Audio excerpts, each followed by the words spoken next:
The roof came down on top of them with a sound like a rifle shot. Callum Hale threw his body across hers in the wet straw, and for one suspended heartbeat, his face was inches from hers in the lantern light, and she whispered the only question that mattered. Why did you do that? He could not answer her. A man who had not let himself feel anything in 12 years did not yet have the words for what had just broken open inside his chest. But she saw it in his eyes, and he saw that she saw it, and neither of them would ever be the same again. This is the story of how a honey-haired stranger from Boston stepped off a stagecoach in Montana Territory in the autumn of 1876 and changed the lives of three broken brothers forever. The September wind came down from the Bitterroot Range carrying the smell of wood smoke and dying grass. And Callum Hale stood on the warped boards of the Silver Creek stagecoach platform with his hat pulled low and a letter folded 3 times in the inside pocket of his coat. He had read that letter so many times over the past 6 weeks that the paper had grown soft at the creases, soft as old cloth, and the ink had begun to blur where his thumb always rested.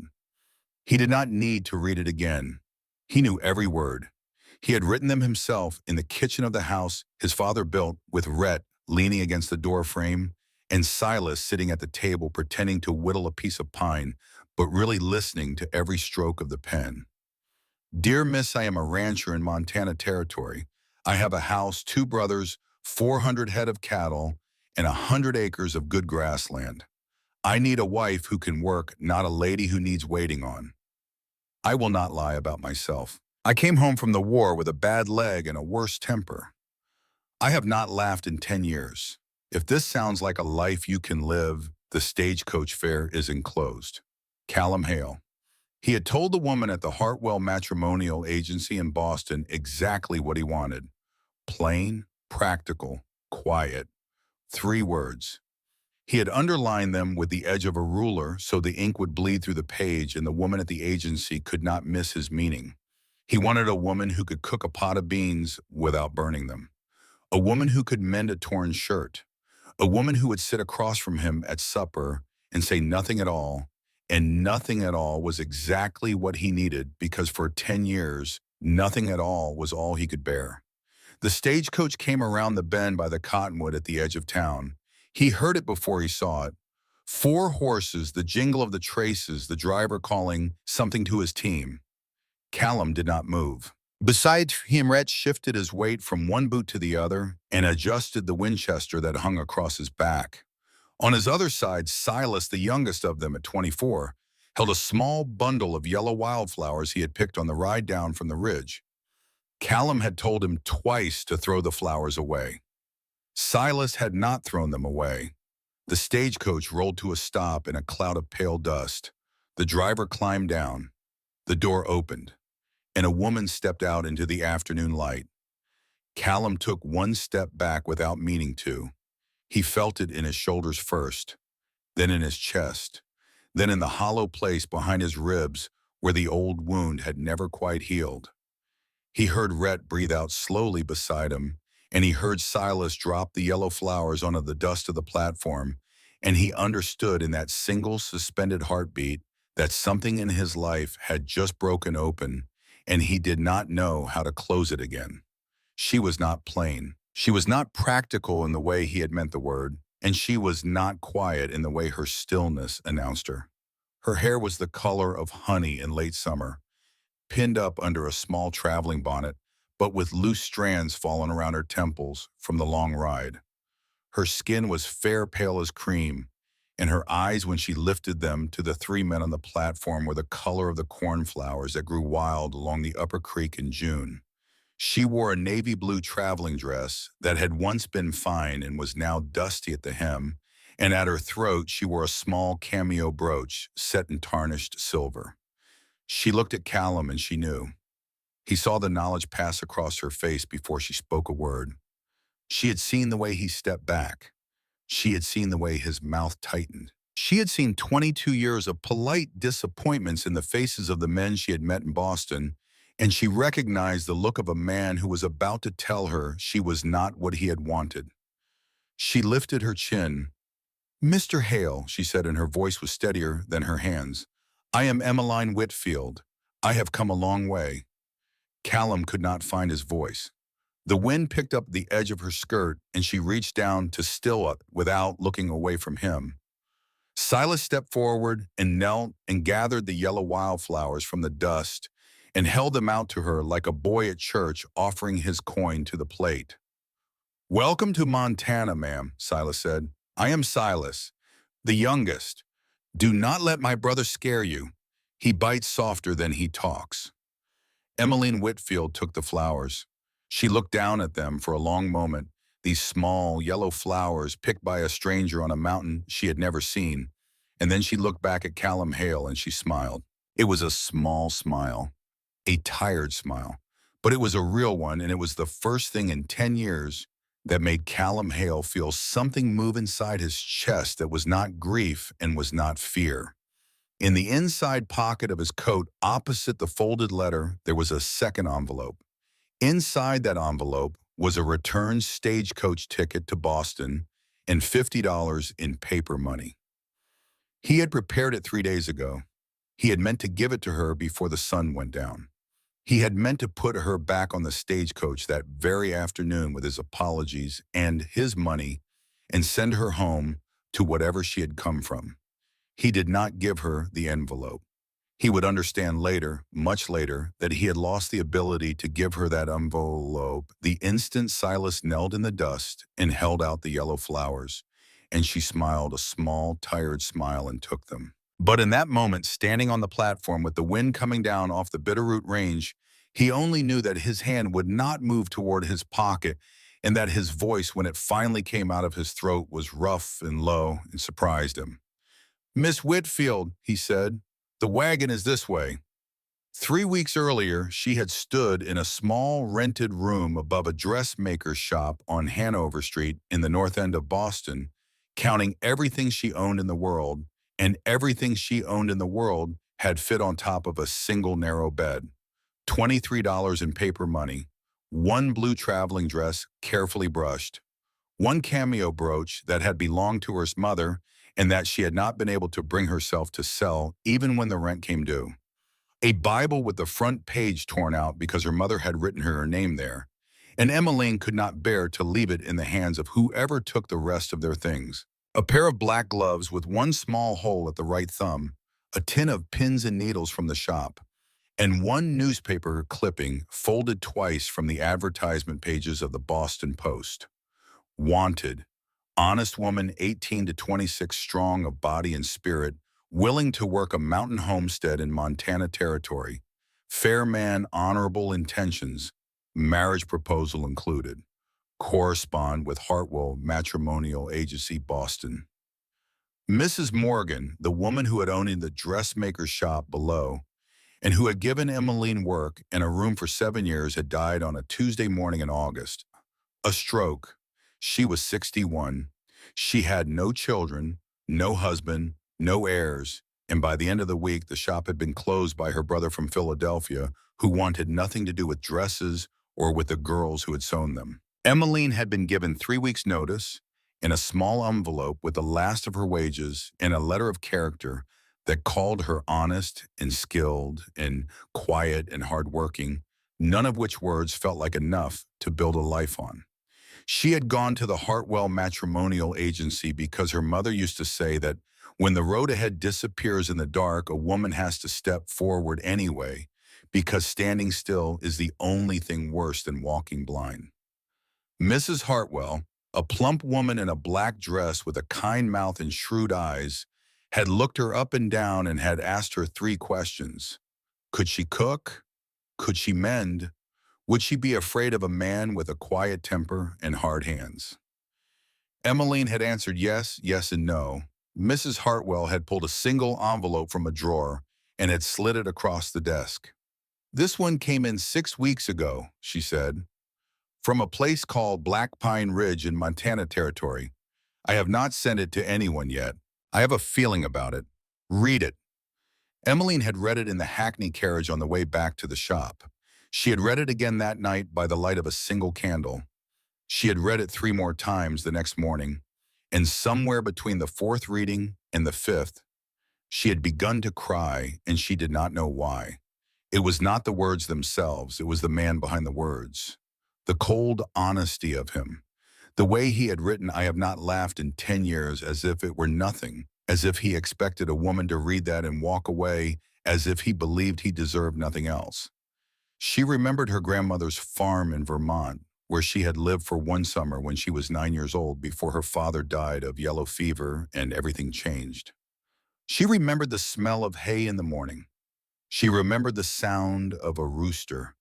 She remembered her grandmother's hands chapped and brown and strong, kneading bread at a scrubbed pine table. She remembered sleeping under a patchwork quilt with the window open and hearing an owl in the barn. She had not felt at home anywhere since that summer. The next morning, she had gone back to the Hartwell Matrimonial Agency and had told Mrs. Hartwell she would go. Mrs. Hartwell had given her the stagecoach fare from the envelope and a piece of advice that Emiline would remember for the rest of her life. Montana is not Boston, child. The men out there do not know how to speak their hearts. You will have to listen for what they cannot say. Emiline had sold almost everything. She had kept the dress, the brooch, the Bible, the gloves, the tin of pins.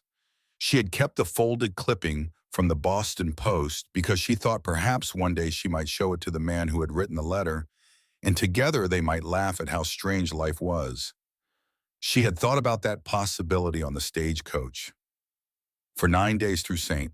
Louis and Omaha and Cheyenne and Helena, she had thought about the moment when she would step down from the coach and see Callum Hale for the first time. She had told herself not to hope too much. She had told herself he might be cold. She had told herself he might be plain and hard and disappointed in her because she had read the underlined words in his letter because Mrs. Hartwell had shown her the original. Plain, practical, quiet. She was none of those three things, and she had known it before she boarded the coach. When the coach rolled into Silver Creek and she saw the three tall men waiting on the platform, she knew which one was Callum before he spoke. It was not the way he stood. It was the way he did not stand. It was the stillness of him, the way he held his body as if he had taught himself to take up as little room as a man of his size could take up. It was a stillness she recognized from the widow down the hall in Boston, the one whose son had been killed at Gettysburg, the one who had stopped speaking above a whisper sometime around 1867 and had never started again. She knew before he said a word that he was going to tell her she was not what he had wanted. And she had lifted her chin, and she had stepped down from the coach, and she had said her name, and she had waited because her mother had told her once that a woman with nothing left to lose is the strongest woman in the world, and Emiline Whitfield had nothing left to lose.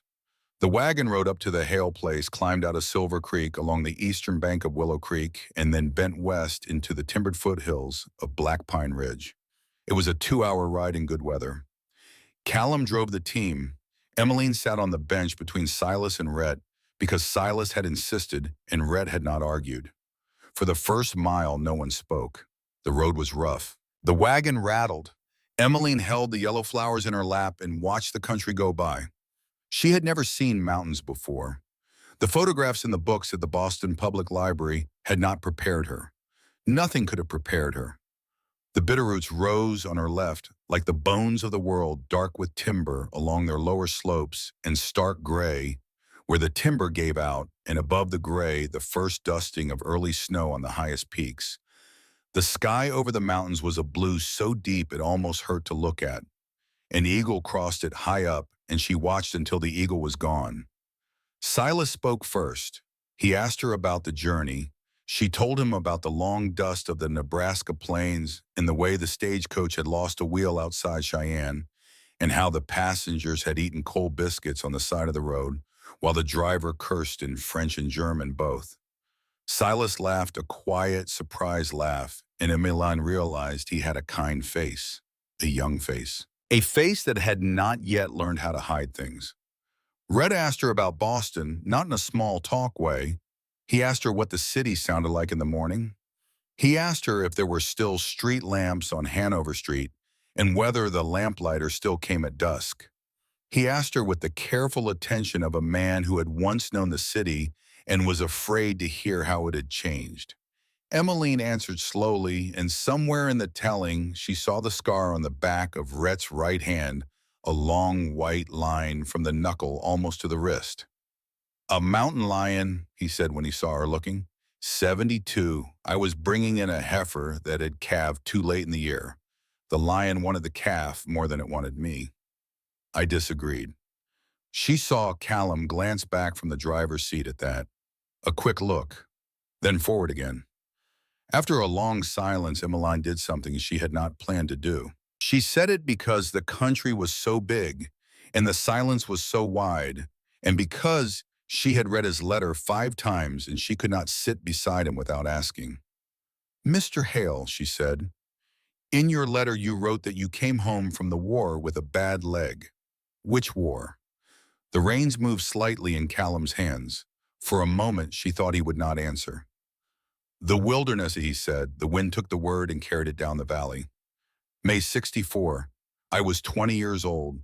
I went out with 40 men from my company. I was the only one who came back." She closed her eyes for 1 second only. Then she opened them. "I was in a hole for 3 days before the stretcher bearers found me," Callum said. And he said it the way a man says something he has never said aloud before. "There were other men in the hole. They were not alive. I do not talk about this, Miss Whitfield. I do not know why I am telling you." Emmeline looked at the back of his head, at the dark hair that curled a little where it met the collar of his coat, at the rigid line of his shoulders. "My father died of yellow fever when I was 11 years old," she said quietly. "I sat with him for the last 2 days. My mother died of consumption when I was 15. I sat with her also. I know what it is to keep walking when the people who taught you how to walk are not there anymore, Mr. Hale. I know it is like carrying a stone nobody else can see." The wagon creaked. The horses blew air through their nostrils. Somewhere in the timber, above the road, a jay called 3 times and then fell silent. Callum Hale turned his head. For the first time since she had stepped down from the stagecoach, he looked at her. Not at her hair or her eyes or the shape of her face. He looked at her the way a man looks at another person he has suddenly recognized in a crowd. A slow, surprised, careful look.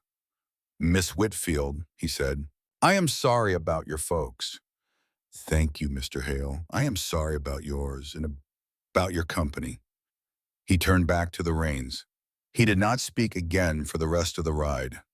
But something had shifted. Even Silas felt it. Silas, who had been ready to fill the silence with stories about the ranch and the cattle and the cabin, did not fill it.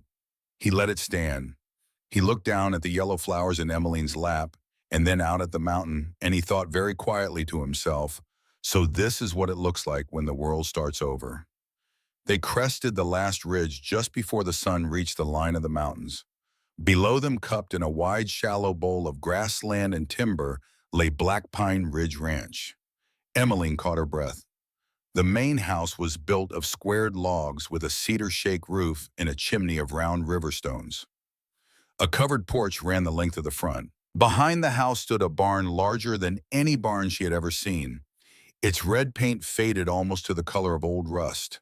Beyond the barn, a tin-roofed horse stable, a small chicken coop, a smokehouse, and a low-log building she would later learn was the root cellar. A split-rail fence bordered a kitchen garden going to brown weed beside the house.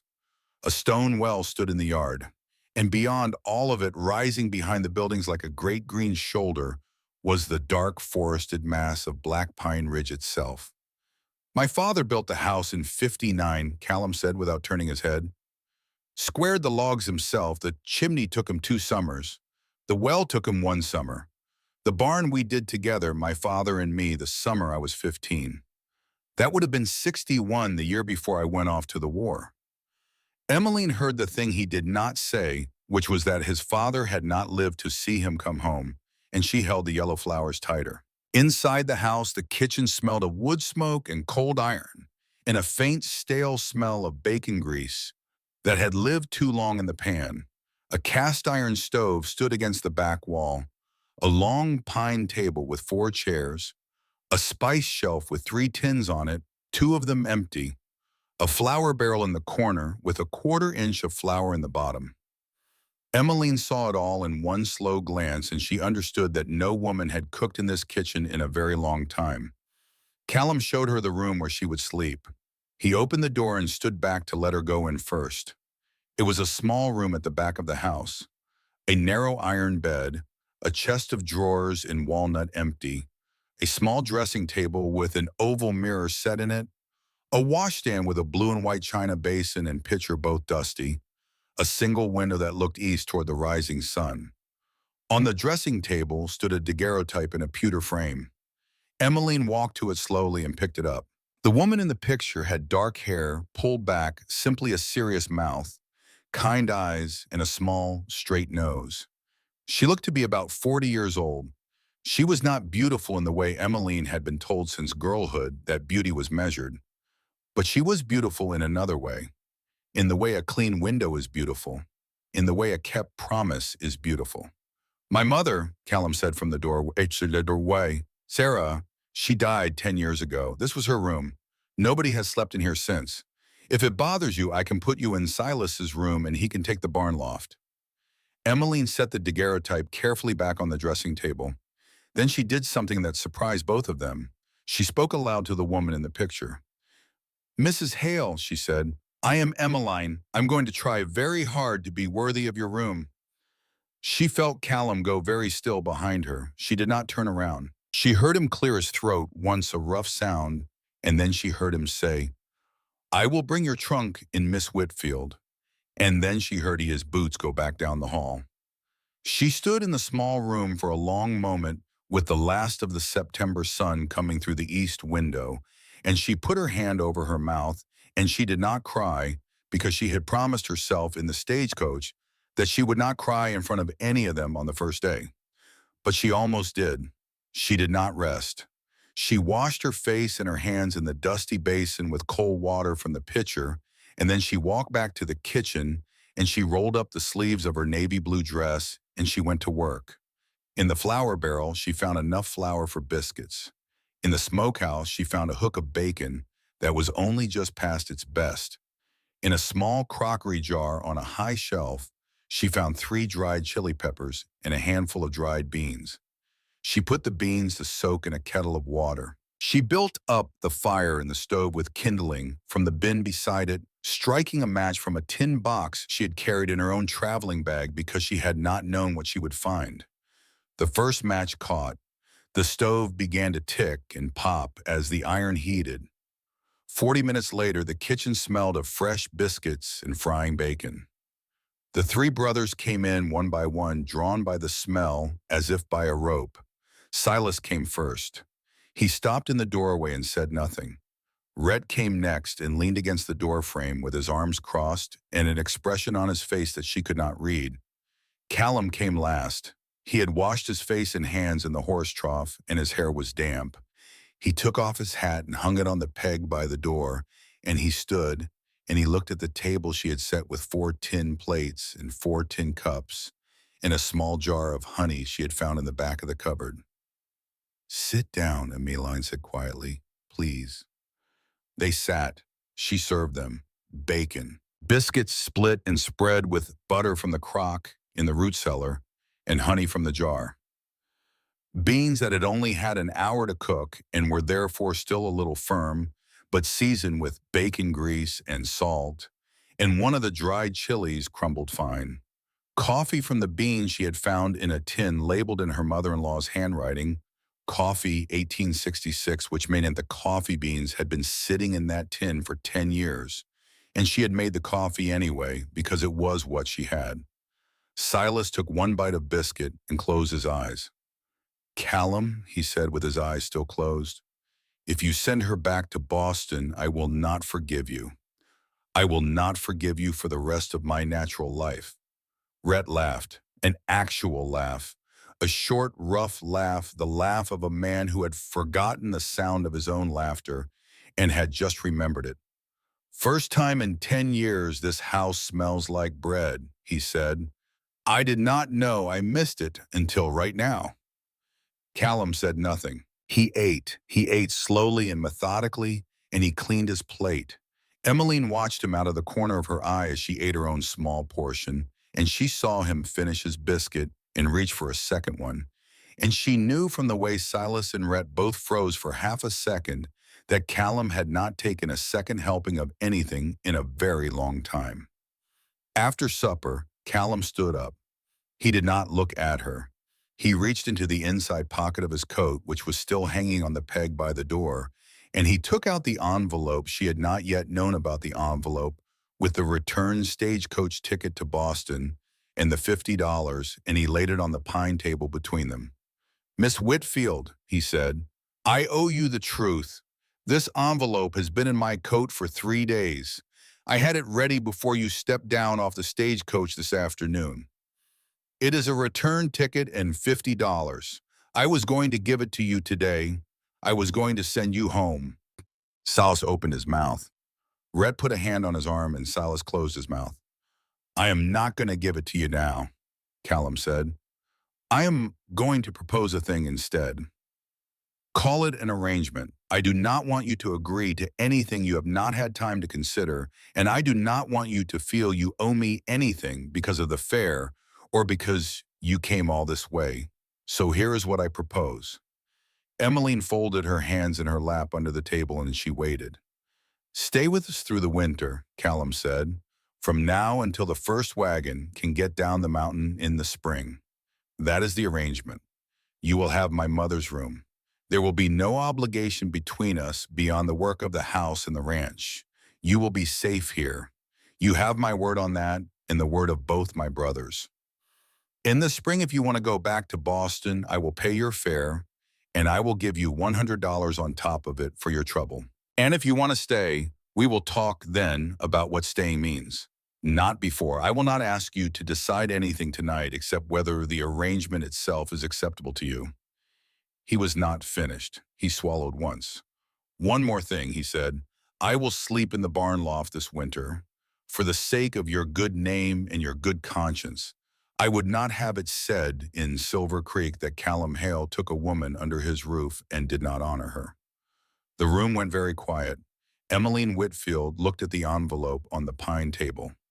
She looked at the three tall men sitting at her supper. She looked at the window where the last red light of the September sun was fading over the shoulder of Black Pine Ridge. And she looked back at Callum Hale, whose hands were flat on the table and whose eyes were fixed on the wood grain, as if the wood grain had the answer he needed. "I accept the arrangement, Mr. Hale," she said, "with one condition." He looked up. "You will not sleep in the barn this winter. A man with a war wound in his leg will not survive 3 months in the loft of an unheated barn in a Montana winter. I will not have that on my conscience. You will sleep in your own bed in your own house under your own roof. I will sleep in your mother's room with the door locked from the inside every night if that is what your conscience requires. But you will not sleep in the barn. I will not permit it." For a long moment, Callum did not move. Then slowly, very slowly, the corner of his mouth lifted. Not a smile, not yet, but something like the place where a smile is born before it reaches the mouth. "Miss Whitfield," he said, "you are a strange sort of woman. And you, Mr. Hale, are a kinder man than you told me you were. That is why I am staying." Across the table, Silas put down his fork and looked at his oldest brother, and something crossed his face that might have been tears if he had allowed it. Rhett did not look at anyone. He was looking at his own hands, and he was thinking about his wife Marjorie, who had died 3 winters ago, of fever in the back bedroom of this very house, and he was thinking that he had thought he would never again sit at a table in this house and feel the way he felt right now, which was not quite hope and not quite grief, but something that lived in the country between them. Outside the window, the last light went out of the sky. That night, Emiline could not sleep. The room was too quiet. The bed was too narrow. The mountain outside the window was too large. She got up in her shift and her wrapper, and she lit the small candle on the dressing table, and she went down the hall barefoot on the coal pine boards to get a cup of water from the kitchen pump. She did not reach the kitchen. Halfway down the hall, she heard voices in the front room, low voices, men's voices. She stopped where she was in the shadow of the hall, and she listened because she knew without knowing how she knew that what was being said in the front room was about her. It was Rhett speaking first. His voice was low and even. Callum, I am going to say a thing now, and I am only going to say it once. You know the letter was not yours. You signed your name to it, but the words in it were mine and Silas's. We sat up 3 nights to write that letter. We wrote it because you were dying in this house and you did not know you were dying. You had not slept a full night in 3 years. You woke up shouting about the wilderness. You woke up calling for our mother. You sat in her chair by the fire and you did not move for hours at a time. And there were days, Callum days, when I did not think you would be alive in the morning. So Silas and I wrote the letter and we made you sign it. And if that was a lie I told you, then it is the only lie I have ever told you, and I am not sorry for it. There was a silence. Then Silas's voice quieter, gentler, but no less certain. Brother, I was 14 years old when we buried our mother and our father in the same hole in the ground. I have lived in this house with you and Rhett for 10 years, and I love you both more than I have words to say. But I will tell you what I see, because if I do not tell you now, I may not get another chance. I see a woman upstairs who is kind and strong and not afraid of you. I see a woman who came 1,000 miles on the strength of a letter written by 3 men she had never met. I see a woman who walked into our mother's room tonight and spoke to our mother's picture as if our mother could still hear her. And I saw the way you looked at her on the stagecoach platform this afternoon, Callum. I saw it. Rhett saw it. The whole town of Silver Creek saw it. Do not send her back. I am asking you, my brother. Please do not send her back. Another silence. Longer this time. And then Callum's voice rough and so low Emiline almost could not hear it through the hall. I am afraid, Rhett. I am afraid in a way I have not been afraid since the wilderness. If I let myself love again, and if I lose it again, I do not think I will come back from it this time. I came back from Lavinia. I came back from mother and father. I do not have another coming back in me. Do you understand what I am saying? I do not have another one left. Emmeline stood in the dark hall with her hand pressed against her mouth and tears running down her face that she could not stop and did not try to stop. She stood there until she heard Rhett say something she could not catch and Silas say something in return, and then she turned around as quietly as she could and she went back to the small room at the back of the house and she shut the door and she leaned against it and she wept without a sound. She had not come to Montana territory for love. She had come for a place to stand. But she understood in that moment, with her back against a door in a strange house on the shoulder of a mountain she had never seen before that afternoon, that love had come anyway, the way weather comes without asking, without warning, without permission. And the 3 brothers in the front room had written a letter because one of them was dying of grief, and the letter had brought her here and now. She was going to have to decide whether she was strong enough to love a man who was that afraid of being loved. She lay down on the narrow bed in Sarah Hale's room. She put her hand on the cameo brooch on the dressing table beside the daguerreotype. She looked up at the dark ceiling. Outside the east window, the wind was rising off the ridge. It came down through the timber, and it moved around the corners of the house, and it made the loose shake on the roof above her head rise and fall in a slow, steady rhythm, the way a mother's hand moves on a child's back to quiet it in the night. I am not going anywhere, Emmeline Whitfield whispered aloud to the dark ceiling, and to Sarah Hale in her daguerreotype, and to the 3 brothers in their separate rooms in the house below, and most of all to herself. Winter always ends, and when it ends, I am still going to be here. She closed her eyes. She slept. Down in the front room, Callum Hale sat for a long time in his father's chair by the coal fire with his face in his hands. Rhett and Silas had gone to bed.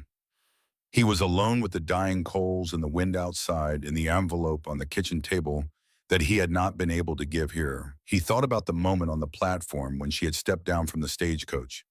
He thought about the way Silas had dropped the yellow flowers in the dust. He thought about the way she had spoken to his mother's picture. He thought about the way she had looked him in the eye across the supper table and told him he would not sleep in the barn this winter, and he understood in a way he had been afraid to understand for 3 years, that the part of him that had been frozen since 1864 had just begun, very slowly, very carefully, to thaw. A man keeps his word, he said aloud to the empty room. It was the thing his father had said to him the day he went off to the war. It was the thing his mother had written in her last letter, the letter he had not read until he came home and found the house empty. It had been the code of his life for 10 years, and it had cost him almost everything he had ever loved. He stood up slowly, favoring his left leg the way he always did when he had been sitting too long, and he walked out onto the front porch and he looked up at the ridge. The early stars were out over the bitterroots. The wind was cold, already colder than September had any right to be, and somewhere in the timber above the cabin, a great horned owl called once and then went silent. Callum Hale took a long, slow breath of the mountain air, and he made a promise to himself, into the dark, and to the memory of his mother. He would not send Emiline Whitfield back to Boston in the spring. He did not yet know how he would keep her, or whether she would want to be kept, or whether a man like him had any right to ask a woman like her to stay on a mountain like this through all the winters yet to come. But he knew that he was going to try, and he knew that trying for a man who had forgotten how was going to be the hardest work of his life. 3 days later, the first storm of the season came in from the northwest without warning. It came over the top of Black Pine Ridge in the middle of the night with a roar like a freight train, and the house shook on its foundation, and Emiline sat straight up in bed in Sarah Hale's room with her heart pounding before she understood what had woken her. It was the chickens. The chickens were screaming. She threw her wrapper around her shoulders, and she ran barefoot down the hall, and she met all three brothers coming out of their rooms at the same time, half-dressed, boots in their hands. Callum was already pulling on his coat. "The coop," he said. "The roof is coming down. Silas, get the horses into the barn. Rhett, get the lantern. Miss Whitfield, go back to bed." "No," said Emiline Whitfield, and she ran out into the dark storm behind him in her wrapper and her bare feet.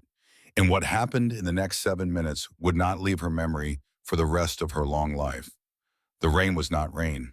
It was sleet, half-frozen, driven sideways by a wind that came down off the Bitterroot Range with the sound of something living.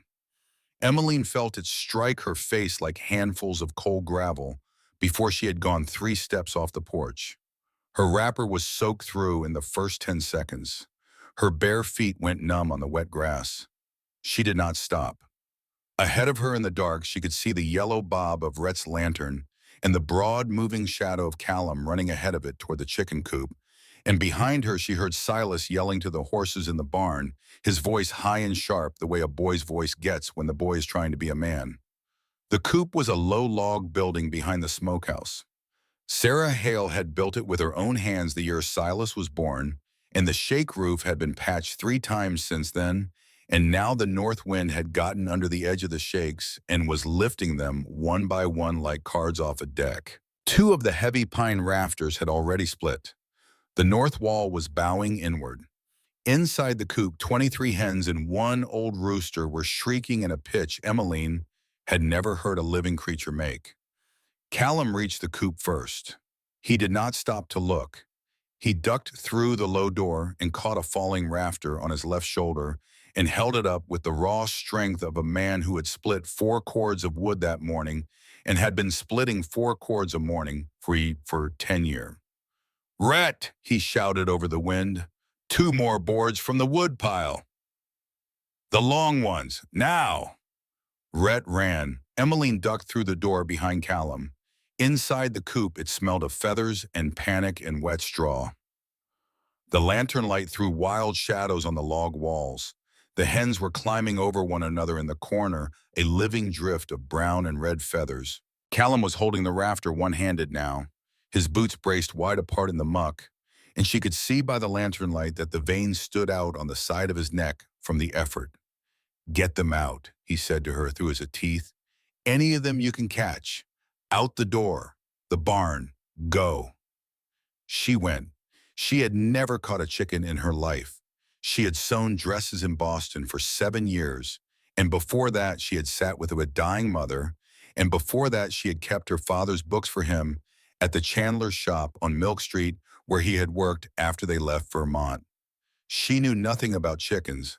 She caught them anyway.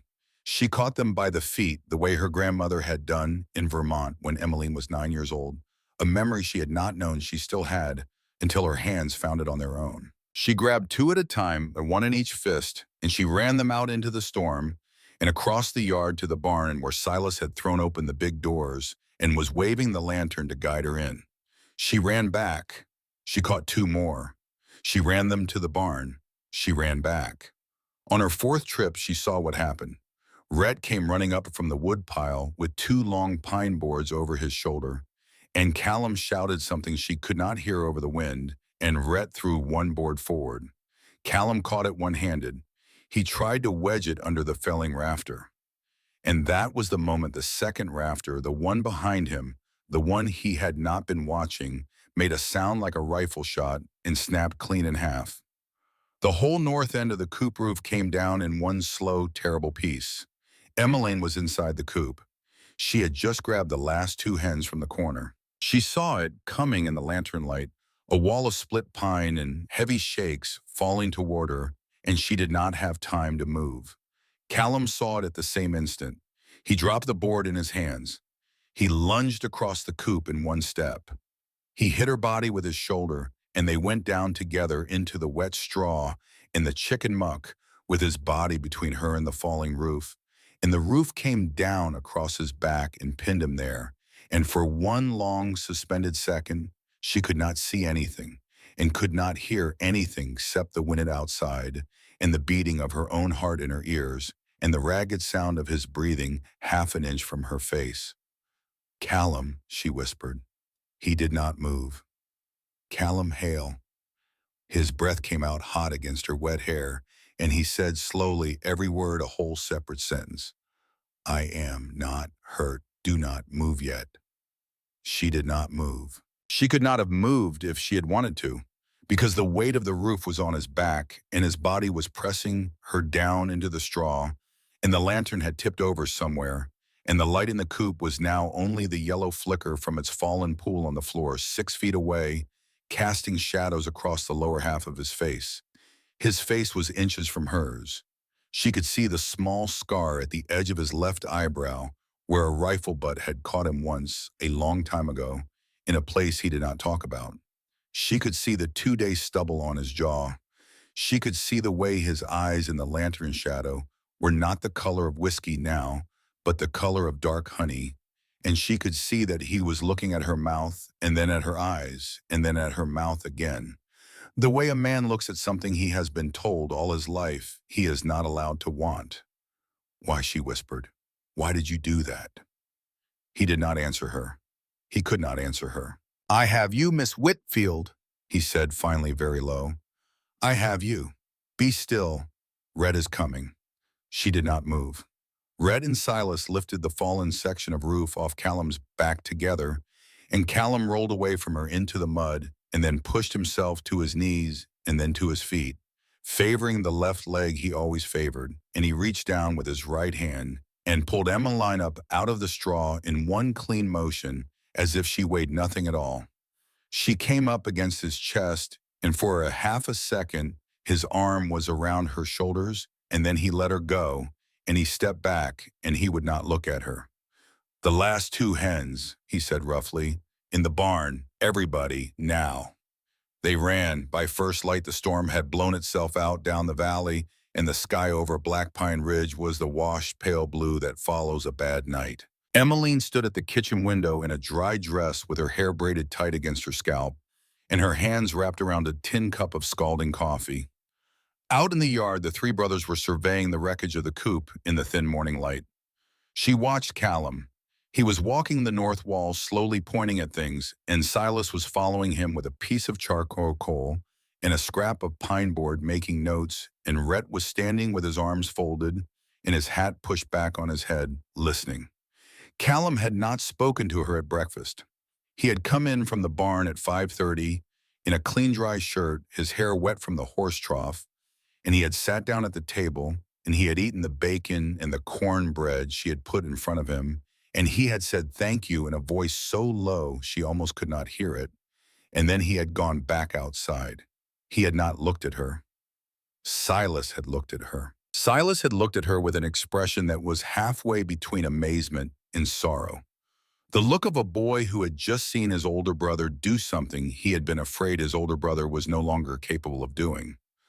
Red had looked at her to a long, careful look over the rim of his own coffee cup, and Red had said one sentence and then had gone out.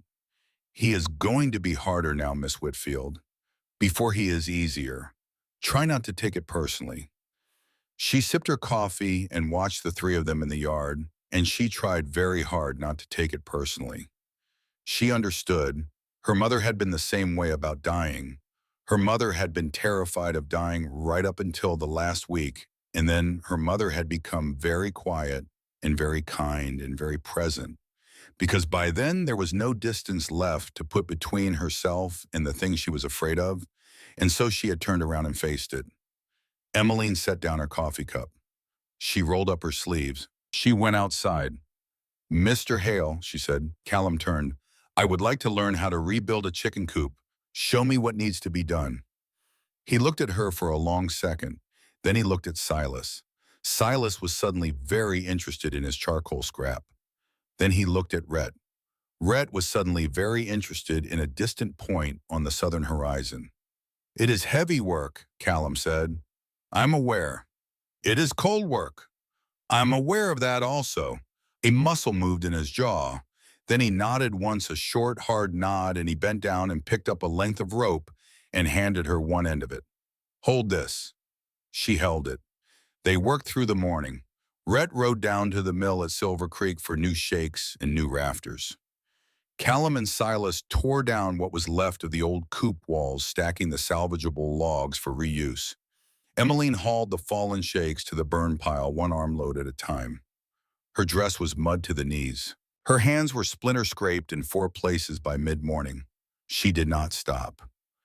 Every time Callum looked up to see if she was still there, and the 4th time he looked up, she was holding up the corner of a heavy log, while Silas drove a nail into it, and Callum stopped what he was doing and stared at her for one long beat and then went back to his own work without saying a word. At noon, she went inside and fed them. Biscuits and the last of the bacon and a pot of coffee from the freshly ground beans Rhett had brought back from town.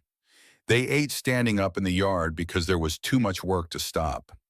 Callum took his plate from her hands with both of his own hands, and his fingers touched her fingers once for less than half a second, and he flinched as if he had burned himself.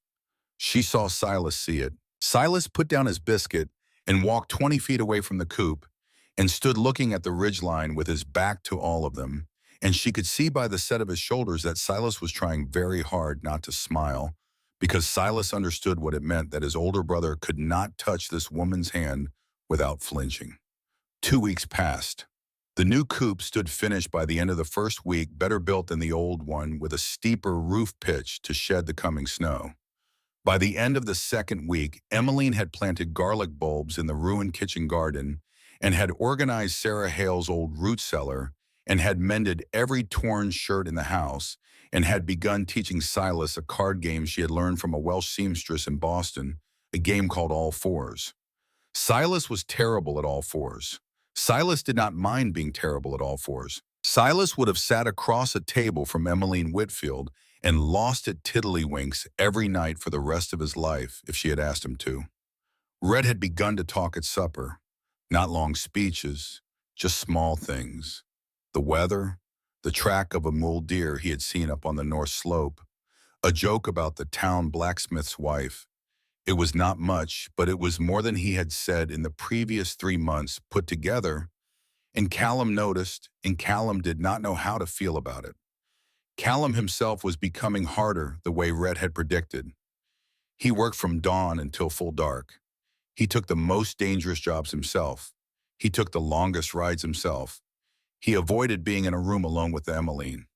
When he had to speak to her, he kept his voice flat and his eyes on a point about 6 inches to the left of her shoulder. He did not touch her hand when she passed him things. He did not stand next to her on the porch.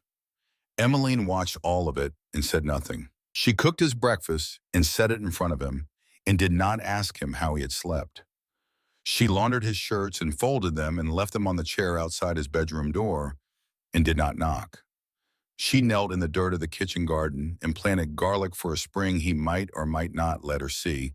And she did not speak about spring, and she did not speak about autumn either, and she did not speak about love at all. On the 8th afternoon after the storm, Emmeline climbed up to the small attic above the kitchen to look for an old sewing box Silas had said might be up there, a walnut box that had belonged to their mother. She found the sewing box.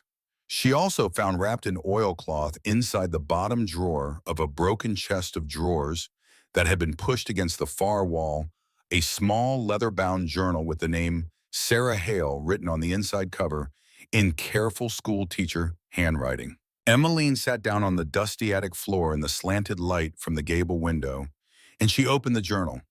The first entries were from the spring of 1860. They were ordinary: bread baked, a calf born, Callum helping his father repair the west fence, Silas learning his letters, Rhett losing his first tooth, a church social in Silver Creek. The small weather of a life lived on a mountain. Emmeline turned the pages, slowly reading, a little turning more, and her eyes began to fill, because she was holding the interior voice of the woman whose picture stood on her dressing table, and the voice was kind and clear and unafraid. Then she reached the entries from the autumn of 1866, and the tone of the journal changed. 18th of October. Mr. Horace Blackwood came up today. He made a new offer on the Northeast 40. He wants the creek. John told him no again. Mr. Blackwood did not leave at once. He stood on the porch and looked at the children a long while before he mounted his horse. I did not like the look on his face. 25th of October. John found 3 steers cut out of the north herd. The cuts were clean, not wolves. He thinks it was men. He thinks it was a warning. He will not let the boys ride alone anymore. 2nd of November. Mr. Blackwood was back today with 2 men I did not know. He spoke to John in the yard. I could not hear the words, but I heard the tone. John came inside afterward, and he would not tell me what was said. He only said, Sarah, if anything happens to me and to you both, the deed to the ranch is in the tin box in the stove flue. Make sure the boys know to look there. I told him not to talk that way. He said he was not talking. He was telling me. 11th of November, I'm afraid tonight. I do not know why I am writing this except that John is asleep and I cannot sleep, and I need to put these words somewhere. I think Mr. Blackwood is going to do a thing. I do not know what thing, but if anything happens to me and John, I want somebody to read these pages and know that we saw him coming. I am praying for my boys. Callum is still in Virginia. Rhett and Silas are here with me. They are the best boys a mother ever had. Lord, keep them. The next page was torn out. The torn edge was ragged, and the paper that remained at the binding had been yellowed by 10 years of attic dust. Below the torn page, there was nothing. The journal ended there. 11th of November, 1866. 4 days later, Sarah Hale and her husband John had died in the barn fire. Emmeline sat on the attic floor with the journal open on her lap, and she read the last entry 3 times. Then she closed the journal very carefully, and she wrapped it back in the oilcloth, and she took it downstairs with the walnut sewing box, and she put it in the bottom of her own trunk, under the folded navy blue dress she had worn on the stagecoach, because she did not yet know how to tell Callum what she had found, and she knew that telling would have to come at the right moment and not before. The moment came 2 days later. On the 12th day after the storm, Silas came in from checking the north fence line with a lump of dried mud in one hand and a strange look on his face. Callum, he said, you need to come see this. The 3 brothers rode out to the north fence. Emmeline stayed at the house. When they came back 2 hours later, all 3 of them were grim, and Callum's jaw was set in a line she had not seen before, and Rhett's right hand was resting on the stock of the rifle across his saddle. 3 fence posts cut clean through, Callum said to Emiline at supper. Not broken, cut. Saw marks. Somebody rode up there in the last 2 or 3 days and cut them, and the old hay shed on the east pasture burned to the ground the night before last. We thought it was lightning. It was not lightning. The shed sat under a lone pine, and the pine is not even scorched. A man set that fire with a handheld match. Why, said Emmeline. That is the question. But he did not look at her when he said it, and she understood then that he did know why, or at least had a guess, and that he was not yet ready to say the name out loud at his own kitchen table, because saying the name would make the thing real, and he did not yet want the thing to be real, because the thing being real would mean he had to fight for the home she was building around him, and he was not yet sure he had the right to fight for it. The next morning, just past breakfast, the sound of hoofbeats came up the wagon road from the valley. 4 riders. Emmeline stood in the doorway of the house with a dish towel in her hands and watched them come. The lead rider was a slender man in his late 40s in a long black coat and a tall black hat, a coat and a hat that had not been made in any town within 300 miles. Behind him rode 3 men in plain working clothes with rifles across their saddles. They did not look like ranch hands. They looked like the kind of men you hired to do the thing that a ranch hand would not do. Callum walked out to meet them. He did not take a rifle. He stood in the yard in his shirt sleeves with his thumbs hooked in his belt and his hat pushed back on his head, and he waited. Callum, said the man in the black coat, smiling with his mouth but not with his eyes. I heard a rumor in Silver Creek that you had taken a wife. I came up to offer my congratulations. I have not taken a wife, Horace. I have taken a boarder for the winter. Her name is Miss Whitfield. She came up from Boston on the stagecoach last week. That is the whole of it, and that is all I am going to say about it. Horace Blackwood turned his head slowly and looked straight past Callum to where Emmeline stood in the doorway of the house. She felt his eyes the way a woman feels the flat of a cold hand laid on the back of her neck in a crowded room. It was not a hungry look. Hungry would have been better. Hungry she could have understood. This was a measuring look, the look a man gives to a horse he is thinking about buying. The look an auctioneer gives to a crate of goods before he decides what to bid. He was not looking at her as a woman. He was looking at her as a piece of information about Callum Hale, and he was filing away what he found. He swept off his black hat with a long, exaggerated courtesy that was worse than rudeness. Miss Whitfield, Horace Blackwood. I own the Lazy Bee south of here across the ridge. I came to pay my respects. A young lady from Boston will find Montana a hard country in the winter. If you ever have need of a more civilized corner of it, my house is open to you. I have a piano, imported from Chicago. Not many pianos on this side of Helena. Emiline did not move from the doorway. Thank you, Mr. Blackwood, she said, and she said it in the voice she had learned at Mrs. Morgan's dressmaking shop, for speaking to the rich women who tried to haggle over the price of a finished bodice. Polite, bright, absolutely closed. I find this corner of Montana suits me very well. Something flickered in Horace Blackwood's eyes. He had heard the closed door in her voice. He did not like closed doors. He put his black hat back on his head and turned back to Callum. I have a standing offer on your land, Callum. You know what it is. I am raising it today. $25,000, cash money. You could take your Miss Whitfield and her Boston manners and buy yourselves a fine home in Denver or San Francisco and never spend another winter on this mountain as long as you live. Think about it. I have thought about it, Horace. The answer is no. It has been no for 3 years. It is going to be no next year, and the year after that, and the year after that. Save us both the trouble and stop asking. Horace Blackwood smiled. It was a thin smile, and for the first time, Emmeline saw the thing underneath his face, the thing that the good coat and the tall hat and the polished words were there to hide. It was not anger, it was patience. The patience of a man who had already decided he was going to get what he wanted and was only working out the route. Winter is a long season in Montana, Callum, he said. A great many things can happen in a long season.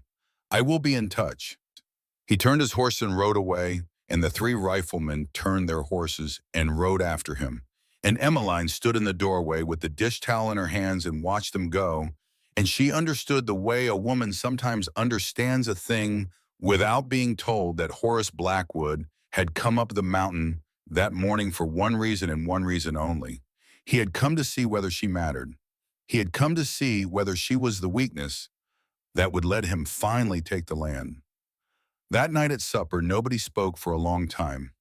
Emiline had made a stew from the last of the bacon and a handful of potatoes and 3 carrots she had dug out of the wreck of the kitchen garden, and it was a good stew, and the 3 brothers ate it in silence.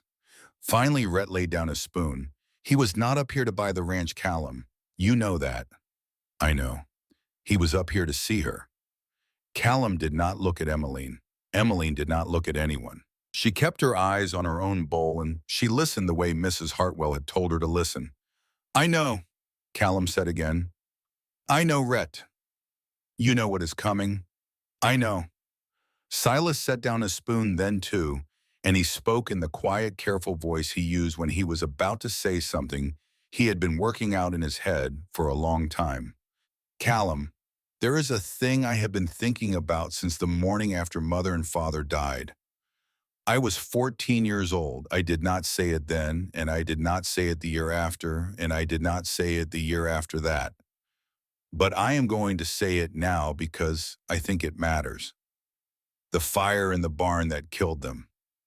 It was not an accident. You know that, and Rhett knows that, and I have known it since the morning I found the shovel by the barn door.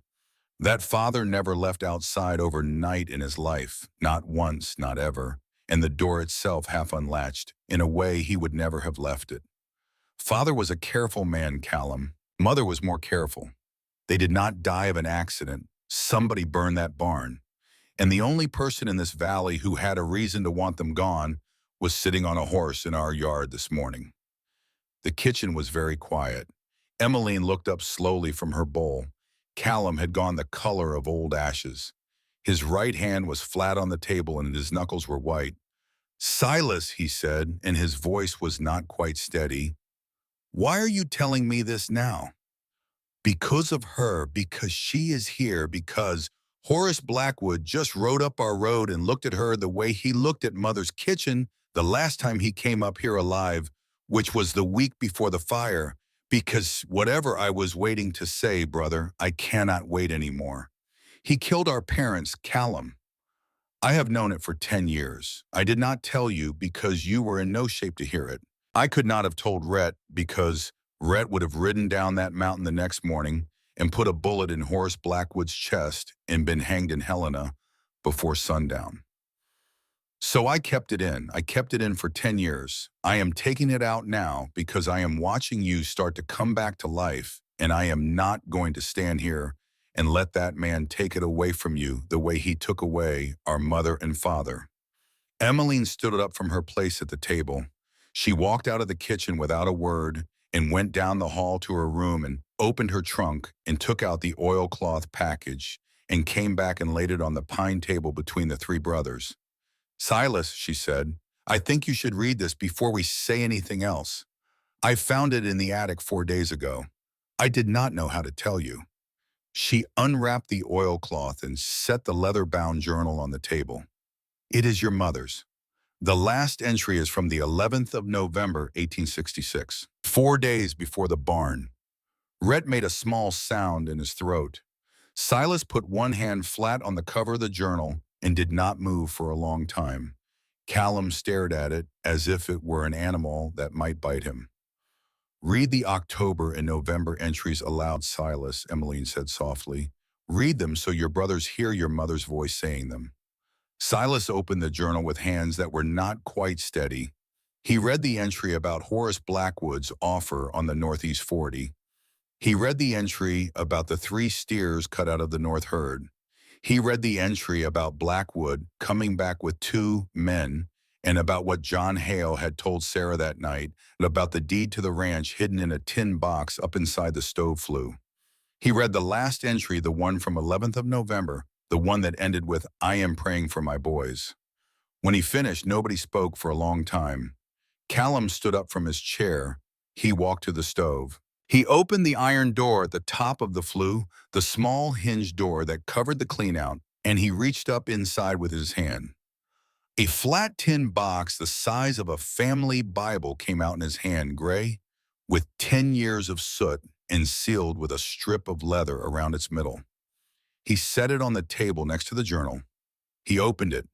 Inside were three things: a folded paper, a second folded paper, and a small oval photograph of Sarah and Emiline on her wedding day, a picture none of the three brothers had ever seen before. The first folded paper was the original deed to Black Pine Ridge Ranch, signed by John Hale and filed at the Territorial Land Office in Helena in the spring of 1859. It established the boundary line of the Hale property as following the meander of Willow Creek from the high snowfield on the north face of Black Pine Ridge to the southern fence at the Carson Place, and it was stamped and sealed and bore the official signatures of two territorial witnesses. The second folded paper was a short note in John Hale's handwriting, dated the 3rd of November, 1866. "Sarah, if you are reading this, and I am not beside you, the name you are looking for is Jebediah Matthews. He worked for Horace Blackwood at the Lazy Bee this past month. He was the only one of Blackwood's men who spoke a kind word to me when I went down to town last week. I saw him flinch at something Blackwood said. I think he knows what is coming. I think he is not the kind of man who can live with it. Find him. Ask him. Tell the boys I love them more than I knew how to say. Your husband, John." Callum read the note twice. Then he set it down on the pine table between his brothers and his father's cooling stove and his mother's journal and his future wife, and he did something that he had not done since the day the stretcher bearers had pulled him out of the hole in the wilderness in May of 1864. He put his hands over his face and he bent forward at the waist, and his shoulders shook and he made no sound. But Emiline Whitfield saw that he was weeping. She went to him. She put one hand on his back and she did not speak. Silas put his hand over Callum's on the table. Rhett got up and walked to the window and stood looking out at the dark yard with his back to them because he did not want them to see that he was weeping too. After a long time, Callum lowered his hands. His eyes were red, but his jaw was set, and his voice when it came was the voice of a man who had finally decided a thing. "Silas," he said, "tomorrow morning you and me and Rhett are going to ride to Copper Hollow. We are going to find Jebediah Matthews. We are going to ask him what he knows, and we are going to settle a 10-year-old account in a courtroom, not in a gunfight, because I have seen enough gunfights for one life." "And me," said Emiline. All three of them turned to look at her. "And me," she said again, and her voice was perfectly level, and her hands were folded in her lap, and her chin was up the way it had been on the stagecoach platform in Silver Creek. "Mr. Hale, with respect, Jebediah Matthews is a drunk in a mining town. If three armed men ride up to his door and tell him they want to talk about the Hale fire of '66, he will deny it and run out the back door and be gone. If three armed men and a woman ride up to his door, he will be confused long enough to let the woman talk to him. I was a dressmaker in Boston for 7 years. I learned how to talk to drunks. I learned how to talk to grieving men. I learned how to talk to anyone who was lonely enough to hear a kind voice. Let me come. I am asking you." Callum looked at Rhett. Rhett was looking at Emiline with an expression that was very close to respect. Silas was already nodding. "All right," Callum said at last. "All right, Miss Whitfield, you come. But you ride behind me, and when I say stay behind me, you stay behind me. And if there is shooting, you get down behind the horse, and you do not move until one of us comes and gets you." "Yes, Mr. Hale." "And Miss Whitfield?" "Yes. Thank you for the journal, for the tin box, for bringing her voice back into this house tonight." She did not answer him. She only nodded, and she kept her eyes on her folded hands in her lap because she was afraid that if she looked up at him, right then she would cry. And she had promised herself in the stagecoach that she was not going to cry in front of any of them until she had been there long enough to have earned a few tears. They rode for Copper Hollow at first light. The ride took a full day over a pass the mules did not like. They camped one night on the high meadow above the tree line, and Emmeline slept rolled in a blanket between Silas and Rhett, while Callum sat up by the fire with a rifle across his knees and watched the dark line of the timber. She woke once in the middle of the night and saw him sitting there, his face lit from below by the dying coals, and she understood that he had been watching her sleep more than he had been watching the timber. And she closed her eyes again and lay very still, and she thought he is going to have to say it eventually. He is going to have to say the thing he cannot say, and I am going to wait. Copper Hollow was a miserable gray town of 14 shacks in one saloon in a mine whose ore was running out. They found Jebediah Matthews in the saloon at 2 o'clock in the afternoon. He was 60 years old and looked 80. His hands shook when he lifted the cup to his mouth. His eyes were yellow at the edges. Callum sat down across from him without being invited. Rhett stood by the door with his thumbs in his belt. Silas stood at the bar pretending to order a drink. Emiline sat down beside Callum. Jebediah Matthews looked up from his cup, and he saw the four of them, and his eyes went to Emmeline's face and stayed there for a long time because Emmeline's face was the only kind face he had seen in 10 years.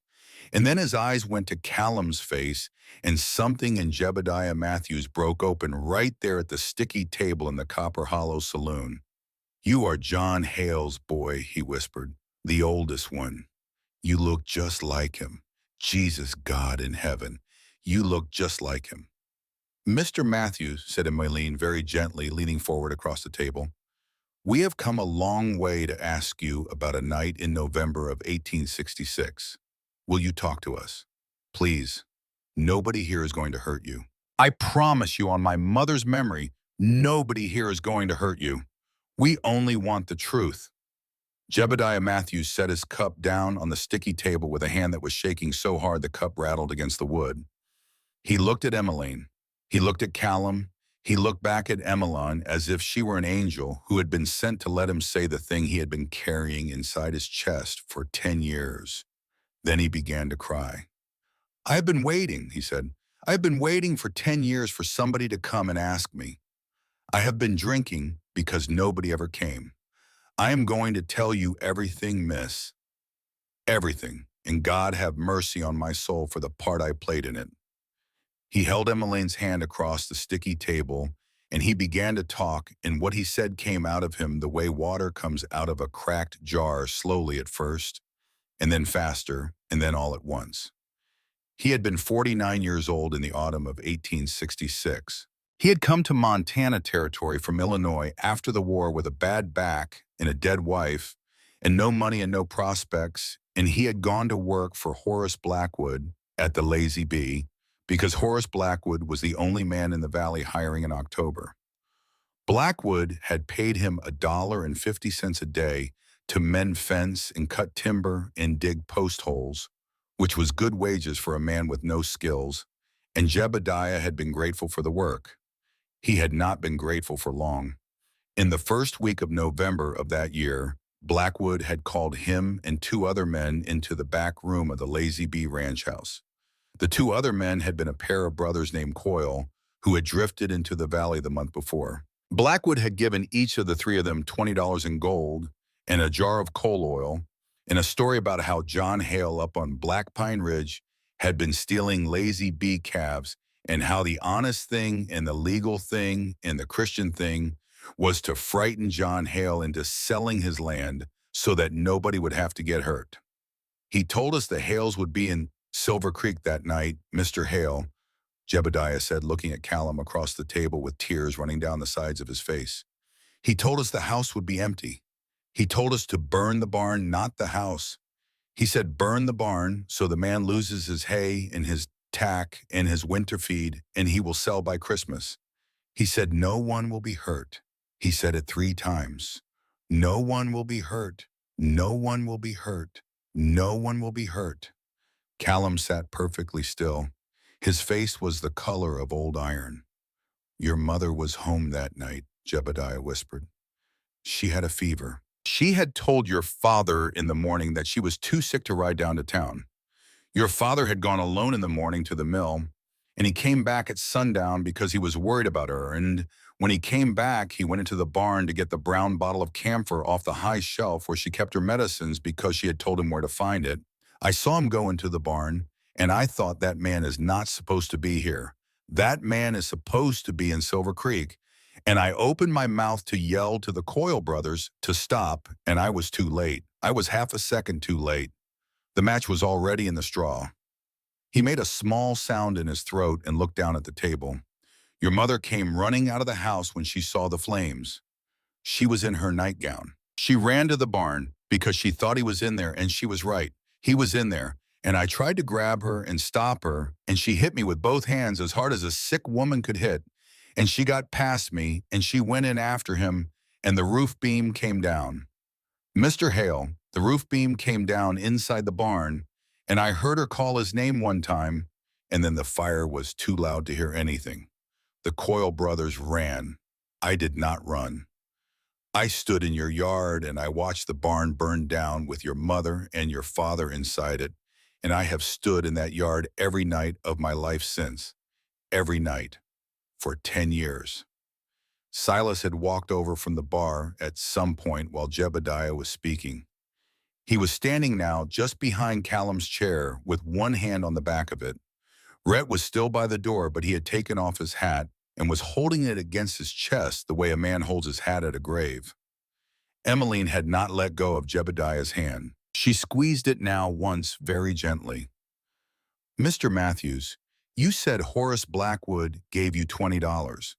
Why does a man give 3 hired hands $20 in gold to frighten a neighbor into selling? What did Horace Blackwood want that badly? Jebediah lifted his yellow eyes to hers.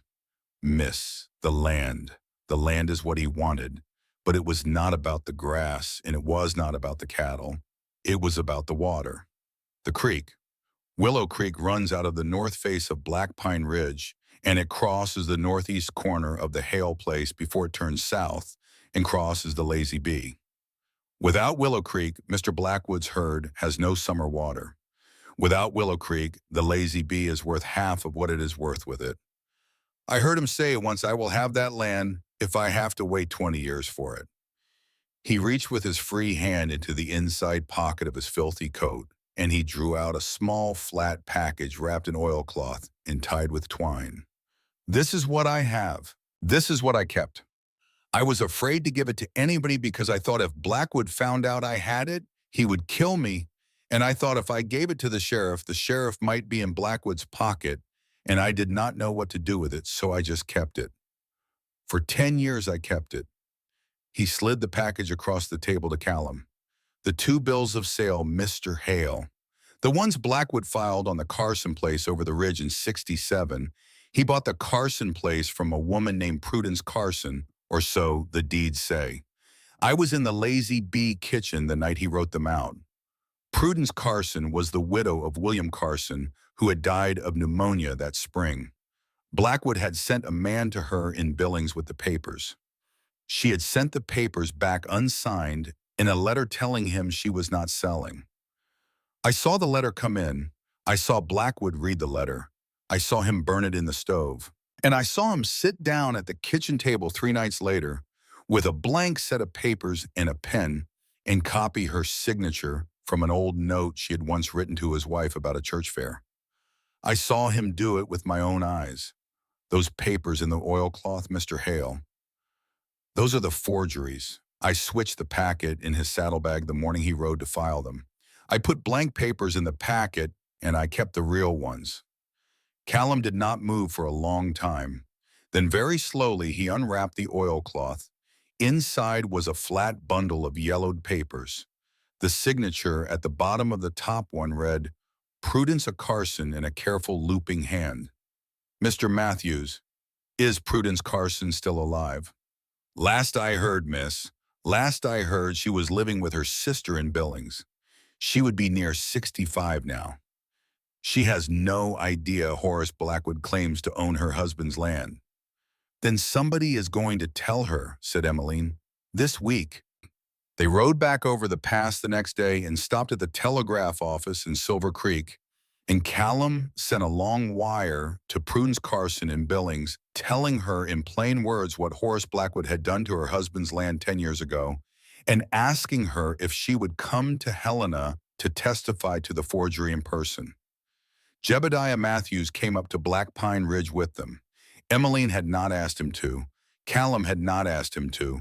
Jebediah had simply put on his threadbare coat and followed them out of the saloon and climbed onto a borrowed mule, and nobody had told him to get down. They got back to Black Pine Ridge at dusk on the third day. Emiline went into the kitchen to make supper. Jebediah slept in the barn loft. Callum did not come to supper. He was in his father's chair in the front room with the oilcloth packet on his knee and the mother's journal beside him on the small table and his eyes on the fire, and he did not move for a very long time. Silas came and sat with him after Emiline had gone to bed. Silas did not say anything. Silas just sat. Finally, Callum spoke. I could not protect them, Milos. No, brother. You were 20 years old and you were in a hole full of corpses in Virginia. You could not have protected them. I can protect her. Yes, you can. I am going to marry her, Silas. Silas smiled into the fire and did not turn his head. Yes, brother, you are. I am afraid. Yes, brother, you are that too. Be afraid and marry her anyway. That is what father would have told you, and that is what mother would have told you, and that is what I am telling you now because I am the only one of the three of us left to tell you. The next morning, a reply wire came back from Prudence Carson in Billings. She had wept when the telegraph boy had read it to her. She was coming. She would take the stagecoach out of Billings the next morning, and she would meet them in Helena at the federal courthouse on the morning of the 8th of December. She had waited 10 years for somebody to come and tell her the truth, and she was not going to miss it now. The next 4 days were the longest Emiline had ever lived. Callum was not hard with her anymore. Callum was not distant. Callum was something new that she did not have a word for. He came to the kitchen before dawn and built up the fire for her before she came down. He filled the water bucket from the well so she would not have to. He set the 3 tin cups and the 3 tin plates on the pine table the way she had taught Silas to set them.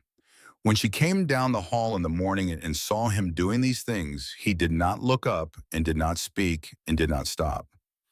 He just set the cups and filled the bucket and went out to the barn to feed the horses. On the 4th morning, she caught his sleeve as he was going out the door. Callum Hale. He stopped. He did not turn around. Whatever you are working yourself up to say, say it. For a long moment, he did not speak. Then he turned around slowly and his whiskey-colored eyes found hers, and he said the thing he had been working himself up to say for 4 days. Emiline, I am riding to Helena tomorrow morning with the Carson deeds and my mother's journal and Jebediah Matthews to swear to what he saw. Prudence Carson is coming from Billings to swear to the forgery in person. I want you to come with me. I do not want you to come with me as Miss Whitfield. I want you to come with me as my wife. I want us to ride into Silver Creek tomorrow morning, and I want us to go to the church, and I want us to ask Reverend Calhoun to marry us there before noon, and then I want us to take the afternoon stage to Helena together. I am asking you because I love you, Emiline. I am asking you because I have loved you since the night of the storm in the chicken coop, which is the night I understood that I would lay my own body down in the mud to keep harm from yours without having to think about it for 1 second. I am asking you because you came into my mother's room on your first night in this house, and you spoke to her picture as if she were still there, and nobody but a woman with a whole heart does a thing like that.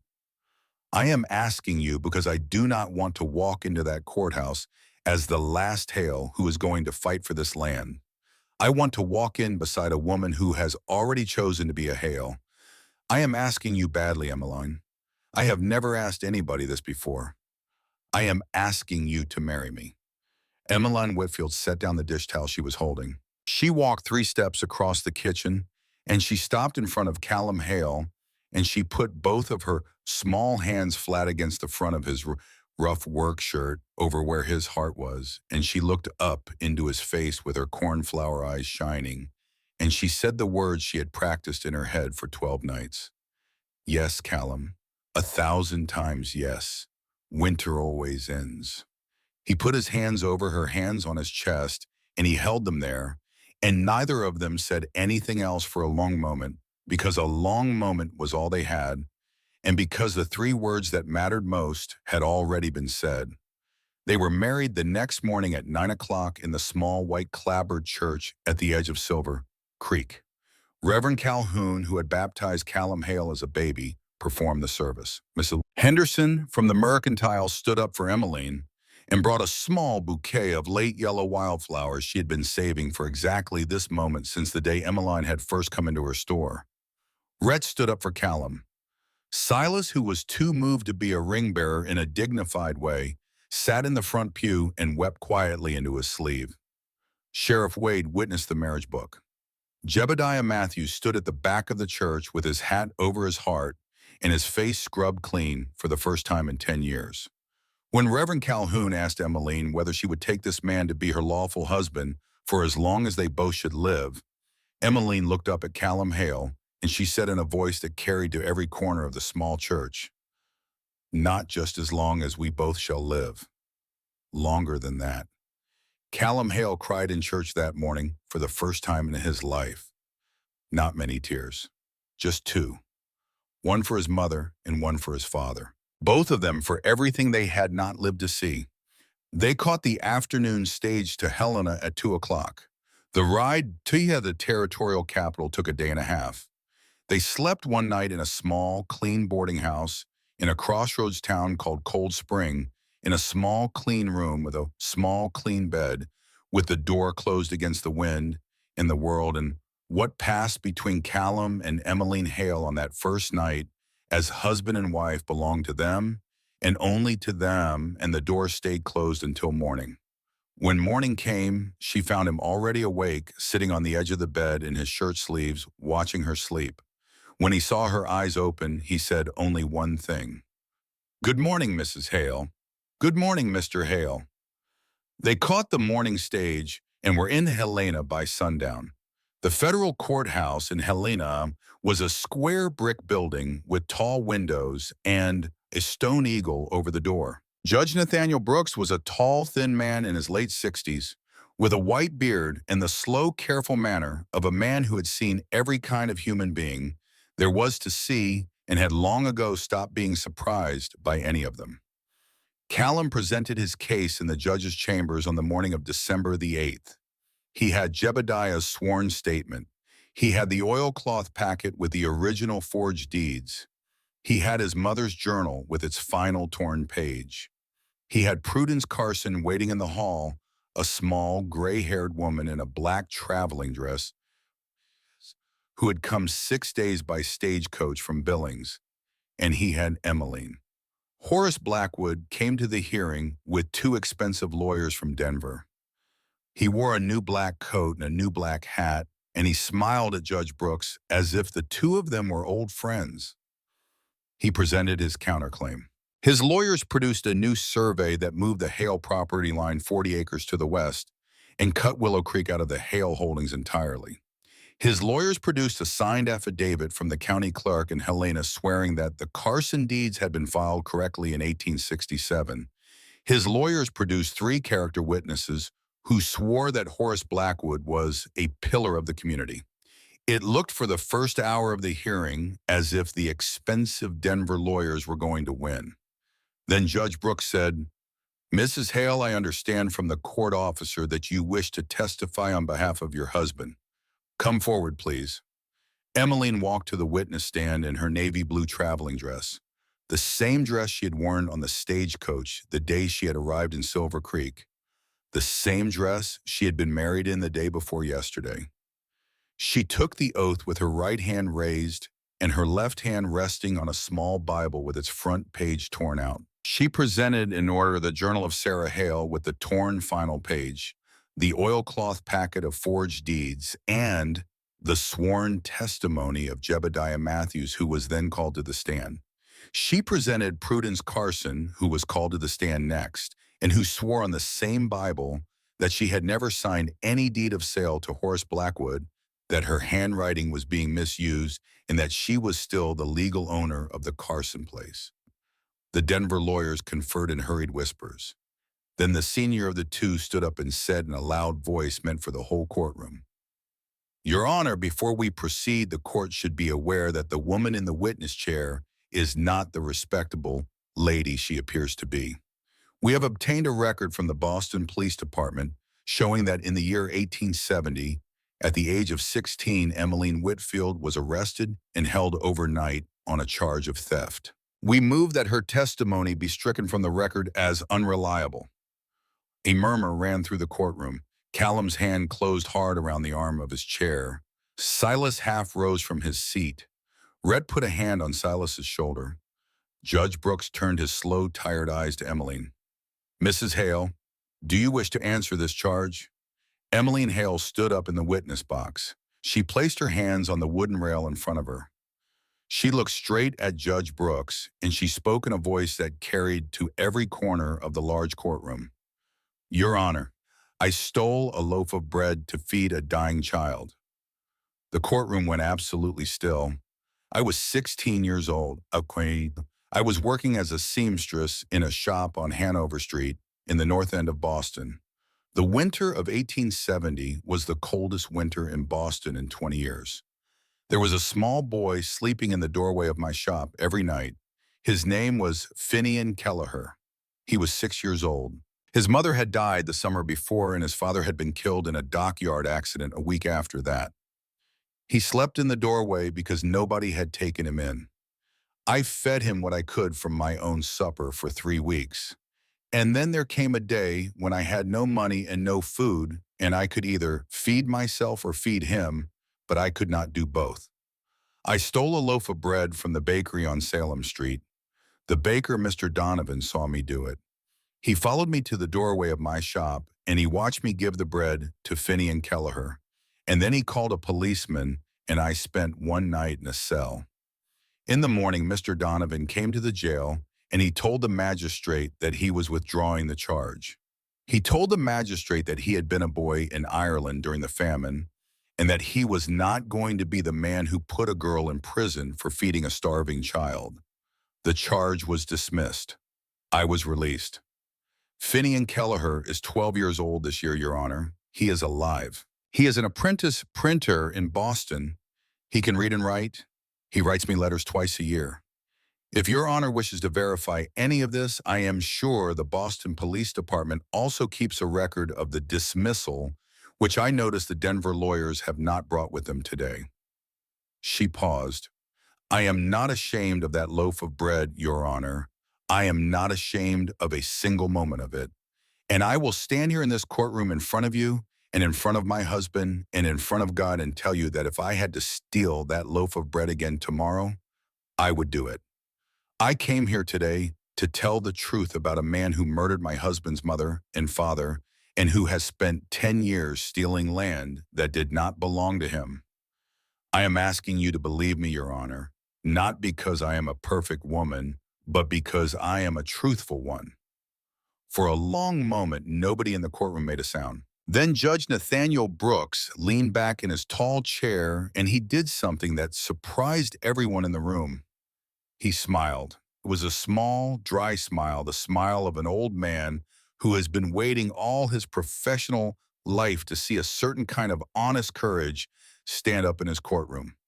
"Mrs. Hale, thank you for your testimony. Please be seated. Counselor, your motion to strike is denied. Your client is in a great deal of trouble." Horace Blackwood was arrested within the hour. The charges read aloud by the bailiff in the courtroom before Judge Brooks adjourned for the day were as follows. First-degree murder for the deaths of John and Sarah Hale in November of 1866. Conspiracy to commit arson. Forgery of federal land documents. Bribery of a county clerk. Conspiracy to intimidate witnesses.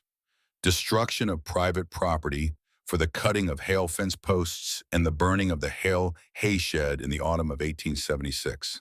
The bailiff read the list for 3 full minutes. Horace Blackwood stood with his hands in iron cuffs, and he did not look at Callum.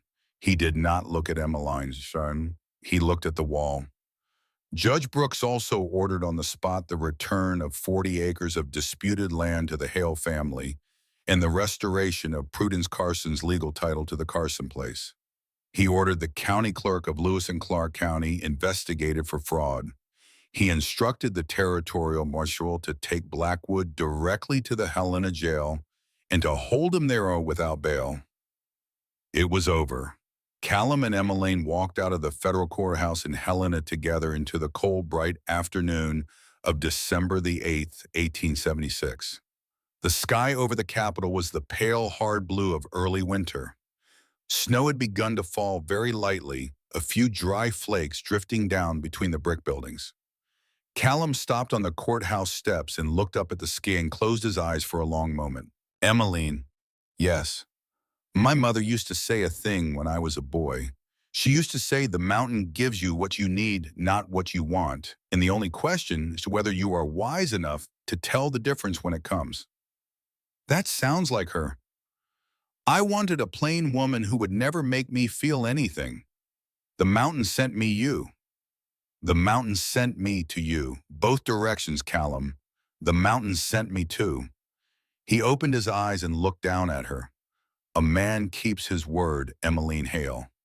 I will keep mine every day of my life until I am in the ground beside my mother and my father on the ridge. I know you will. She took his arm.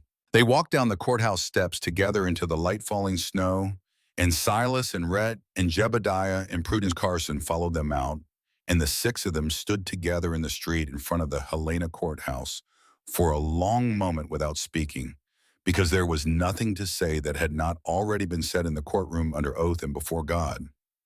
Then Rhett said very quietly, "Brother, let us go home." And Callum Hale said, "Yes, let us go home." They started back up the road toward Black Pine Ridge the next morning, with the snow of the coming winter beginning to fall on the high country above them. They reached the ranch on the afternoon of the 10th of December. The first real snow of the season was already 2 inches deep in the yard when they rode up, and the smoke coming from the chimney of the main house was the most beautiful thing Emiline had ever seen. Jebediah Matthews went straight to the barn loft where he had been sleeping, and he slept for 14 hours. Prudence Carson had stayed in Helena to begin legal work on reclaiming her husband's property. Rhett went out to check on the cattle in the south pasture. Silas stayed inside with Callum and Emiline because Silas had a strange feeling in his chest, the feeling of a man who has been waiting a long time for a door to open and has just heard the key in the lock. "Callum," Silas said, "I want to clean out the fireplace in the front room. I have been meaning to do it since last winter. I did not have the heart to then. I have the heart now. It is a strange thing to want to do on your first day home." "It is a strange day. Let me do it." Callum shrugged. Emiline was in the kitchen boiling water for tea. Silas knelt on the hearth in the front room, and he pulled out the old iron grate, and he scraped 10 years of ash out of the firebox into a coal scuttle, and he set the scuttle aside and he reached up into the flue with a stiff wire brush his father had kept on a hook behind the stove. The wire brush caught on something that was not soot. Silas put the brush down. He reached up into the flue with his bare hand. He felt the sharp edge of a wooden box wedged against the inside of the stone chimney above the level where the smoke normally rose in a place that had been bricked around and then left. His father had built this fireplace with his own hands in the spring of 1859. Silas worked the box loose with both hands. It was about the size of a family Bible made of cedar wood, black with soot on the top, but clean on the underside where it had been pressed against the inside of the stone. It had a small brass latch. He carried it to the kitchen table with hands that were shaking. "Emiline, Callum, come here, please." They came. Silas set the cedar box on the pine table. He opened the brass latch. Inside, wrapped in a linen handkerchief, yellowed with age, were 3 things: a folded letter, a small velvet pouch tied with a silk ribbon, and a second velvet pouch, heavier, tied with the same ribbon. The letter was in Sarah Hale's handwriting, the same careful schoolteacher hand that had written the journal. To whichever daughter-in-law finds this first. I do not know your name. I do not know what you look like. But I know this. If you are reading this letter, it means one of my boys has chosen you and that you have chosen him back, and that is the greatest gift you could give me from wherever I am when you read it. I have been saving for this moment since Callum was a boy in short pants. I started when he was 6 years old, and I took in washing for the Peterson family in Silver Creek for a summer to earn the first gold piece. I have been adding to it a coin at a time for 30 years. It was meant for the day one of my sons brought home a wife. Take it, my daughter. Build a home with it. Fill it with laughter. And remember that a mother's love reaches across the years. With all my heart, Sarah Hale. Emiline read the letter twice. On the second reading, the tears came, and she did not try to stop them, and Callum put his arm around her shoulders and held her against his side, and Silas unwrapped a small velvet pouch. Inside the small pouch was a gold ring set with a single dark blue sapphire. It was not a large stone, it was not expensive by city standards, but it was the kind of ring a mountain woman with a quiet husband and 3 growing sons would have saved for and loved. That was her mother's ring, Callum said softly. I remember it from when I was a boy. She stopped wearing it the year my father built this fireplace. I never knew where it went. I thought she had sold it. I thought she had been ashamed to tell me. Silas opened the second velvet pouch. Gold coins spilled out onto the pine table in a small, bright pile. Silas counted them with hands that had become steady again because of the weight of what he was holding. $320 in gold coin in denominations from $5 to $20, saved one at a time over 30 years by a woman who took in washing and sold quilts at the Silver Creek Church Fair and kept a jar of coins hidden in a cedar box in the chimney of a house her husband had built with his own hands. Callum lifted the sapphire ring from the velvet, and he turned to Emiline, and he took her left hand in his, and he slid the ring onto her finger beside the plain silver band Reverend Calhoun had put there 3 days ago. My mother is welcoming you home, Emiline Hale. She waited 10 years to do it. Emiline could not speak. She could only nod and press the ring to her lips and then press her forehead against her husband's chest and let him hold her there, while Silas put the gold coins back into the pouch and the letter back into the box and closed the lid and set it gently on the mantelpiece where it could be seen by everyone who came into the front room from this day forward. Rhett came in from the south pasture half an hour later and saw the cedar boss on the mantel and asked what it was. And Callum told him, and Rhett sat down in his father's chair and put his hat over his face for a long time and did not speak.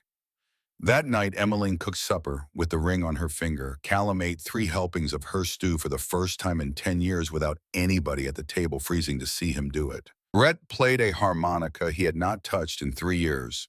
A sad tune first, and then a cheerful tune, and Silas read aloud from a book of poems by Henry Wadsworth Longfellow that had belonged to their mother, and Emiline sat with her hand in Callum's on the pine table, and she listened to the voices of the 3 Hale brothers in the kitchen their father had built.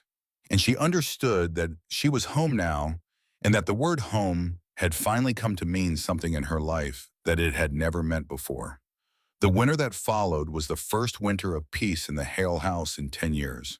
The snow came deep, and the wind came cold, and the valley below Black Pine Ridge went silent, under 3 feet of white, and the 4 people in the house on the ridge kept the fires burning, and the horses fed, and the chickens warm, and the pantry stocked, and they cooked together, and they ate together, and they sat by the fire together in the long evenings, and Callum Hale slept a full night for the first time in 3 years, and then for a second, and then for a third, and by the end of January, he no longer woke up shouting about the wilderness at all. Red had walked up to the attic in the middle of January and had taken down the small trunk that had belonged to Marjorie, his wife, who had died of fever in the back bedroom 3 winters earlier. He had opened the trunk and had looked at her dresses and her few small things, and he had wept quietly for a long time. And then he had carried the trunk to the barn loft and had set it against the wall and had whispered, "I am going to live now, Marjorie. I hope you can forgive me for that. I will not forget you, but I am going to live." And he had come back into the house and had asked Emmeline to teach him how to bake bread, and Emmeline had taught him. Silas had begun to write. He had always wanted to and had never done it. Now in the long, quiet evenings with the snow outside and the lamp lit inside, he sat at the pine table and filled a notebook with short pieces about the mountain and the family and the small, stubborn miracles of frontier life. He did not show them to anybody at first. Then he showed one to Emiline, and Emiline read it and cried and told him he had to keep writing. So he kept writing. In February, a letter came from Boston from Finian Kelleher. He was 12 years old now, and his handwriting had improved. He wrote that his apprenticeship was going well and that his master printer had told him he had a natural hand for setting type.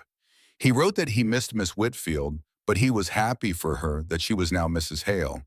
He wrote that he had saved $2 of his own money and that when he was grown and a journeyman printer, he was going to come out to Montana and see her ranch with his own eyes and meet the tall man who had been kind enough to marry her. Emmeline read the letter aloud to Callum by the fire, and Callum listened, and at the end he said, "Tell him to come whenever he wants. Tell him there is a room for him in this house as long as it stands." In late March, on a morning when the icicles were dripping from the eaves of the porch, and the first bluebirds were back in the cottonwood by the well, Emmeline came into the front room with her hand pressed flat against her stomach and a look on her face that Callum had never seen before. "Callum," he looked up from the harness he was mending. "Callum, I think I am going to have a child." He set the harness down very slowly. He crossed the room in 2 steps, and he stopped in front of her, and he put his big calloused hand over hers, where it rested on her stomach, and for a long moment he could not say anything at all. "When?" "In the autumn, I think October." "Emmeline." "Yes." "Say it again. Say the whole thing again." "You are going to be a father, Callum Hale. We are going to have a child." He knelt down in front of her right there in the middle of the front room, and he pressed his forehead against her stomach, and he made a small sound that was not quite a sob and not quite a laugh, but something in between, and Emmeline put both of her hands in his dark hair and held him there, and the spring light came in through the front window and fell across the two of them and across the cedar box on the mantel where Sarah Hale's ring had come from, and Emmeline whispered, "Winter always ends, my love. Winter always ends." The summer was full of work.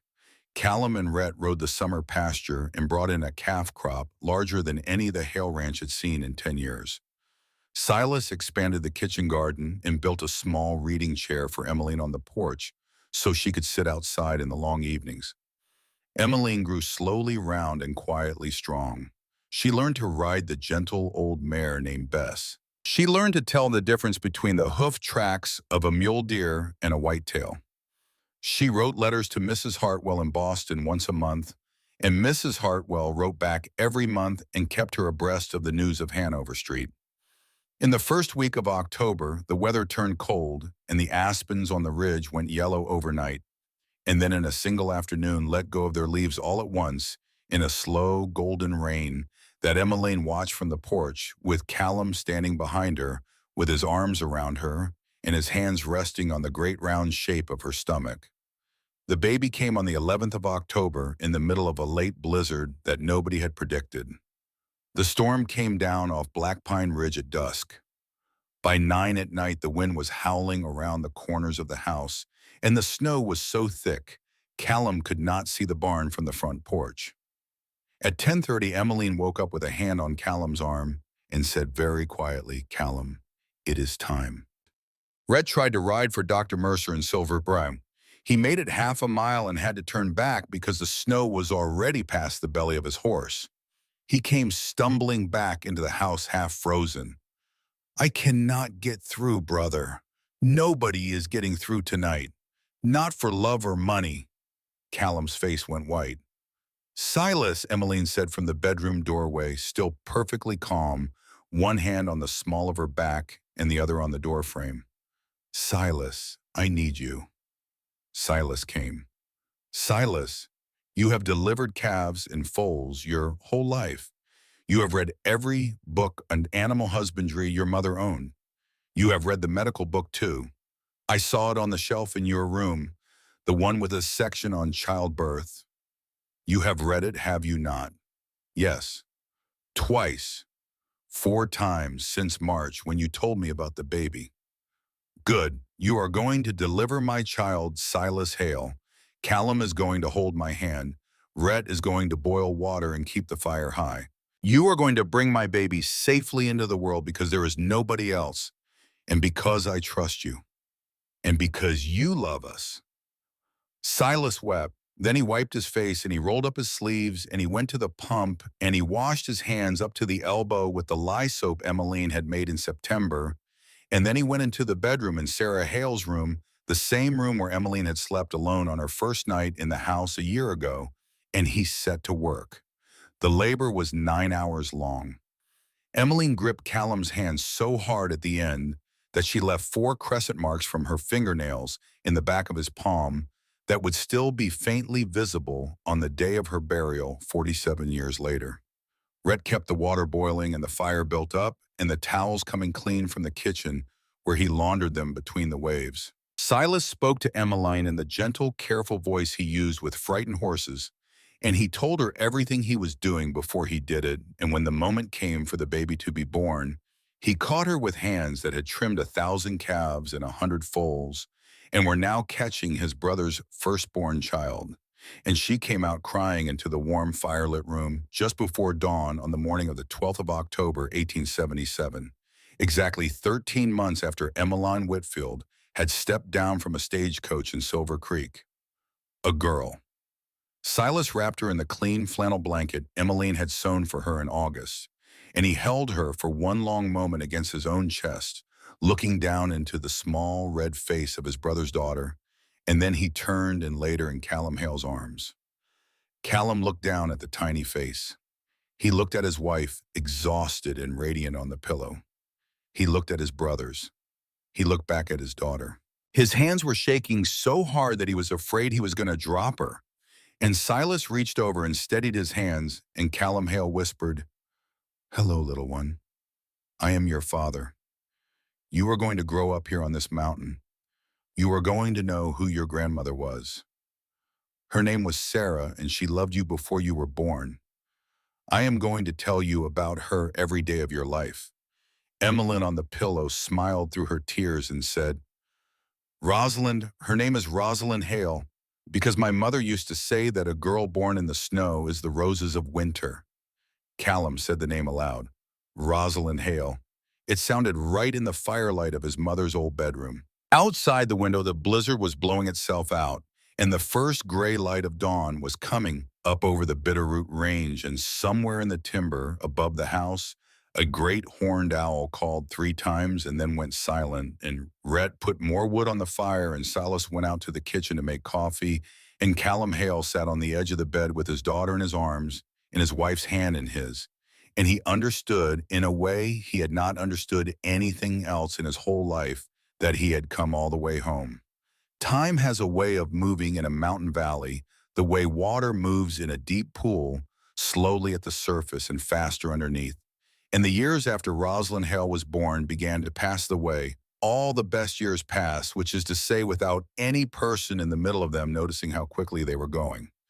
2 years after Rosalind, in the spring of 1879, Emmeline and Callum had a son. They named him Elias Callum Hale after Callum's father in middle name and after a grandfather of Emmeline's she had never met.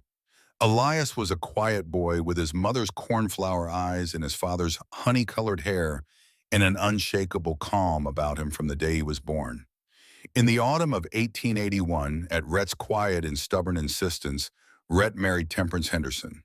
Temperance was the youngest daughter of Mrs. Henderson of the Silver Creek Mercantile, the same Mrs. Henderson who had brought Emmeline the yellow wildflowers on her wedding day 5 years earlier. Temperance was 24 years old, and had waited patiently for Red Hale to be ready to love again. And when he was ready, she was there, and they were married in the same small white church where Callum and Emiline had been married. They built a small cabin a half-mile down the ridge from the main house, and they had two children of their own over the next 6 years, a boy and a girl. In the winter of 1882, Emmeline and Callum had a second daughter. They named her Winifred Grace Hale. Winifred had her mother's honey-colored hair and her father's whiskey eyes and a laugh that could carry across the entire valley. In the summer of 1886, Emmeline lost a baby. She was 4.5 months along a boy they had already begun to call Thomas in their private moments. And the bleeding came in the middle of a hot August afternoon, and by sundown the small life was gone. Dr. Mercer rode up from Silver Creek the next day and said there was nothing anyone could have done, and that Emmeline herself was in no danger, and that these things happened and were no woman's fault. Callum buried the small body under the old apple tree his mother had planted in the year Silas was born. He carved a small wooden marker with his own hands. Thomas Hale never arrived, always loved. Emmeline grieved for a long time. Callum grieved with her. Rosalind, who was 9 years old that summer, understood more than the adults thought she did, and she began to bring her mother wildflowers every afternoon for the rest of the summer, and Emmeline kept every single one of them pressed in the pages of Sarah Hale's journal, which she had taken to reading to her children in the evenings. In the spring of 1887, Silas married a young school teacher who had come to Silver Creek from Pittsburgh to take the teaching position at the Valley's one-room school. Her name was Ottilie Morrison, and she was 27 years old, and she had a lively mind and a quiet heart. And she liked Silas's poems, which by now he was writing every day in a notebook that was filling up faster than he could buy new pages. Silas built a small house for Ottilie about a quarter-mile east of the main house, and the three Hale houses together on the ridge began slowly to look like a small family village. Silas published his first small book of poems in the spring of 1890.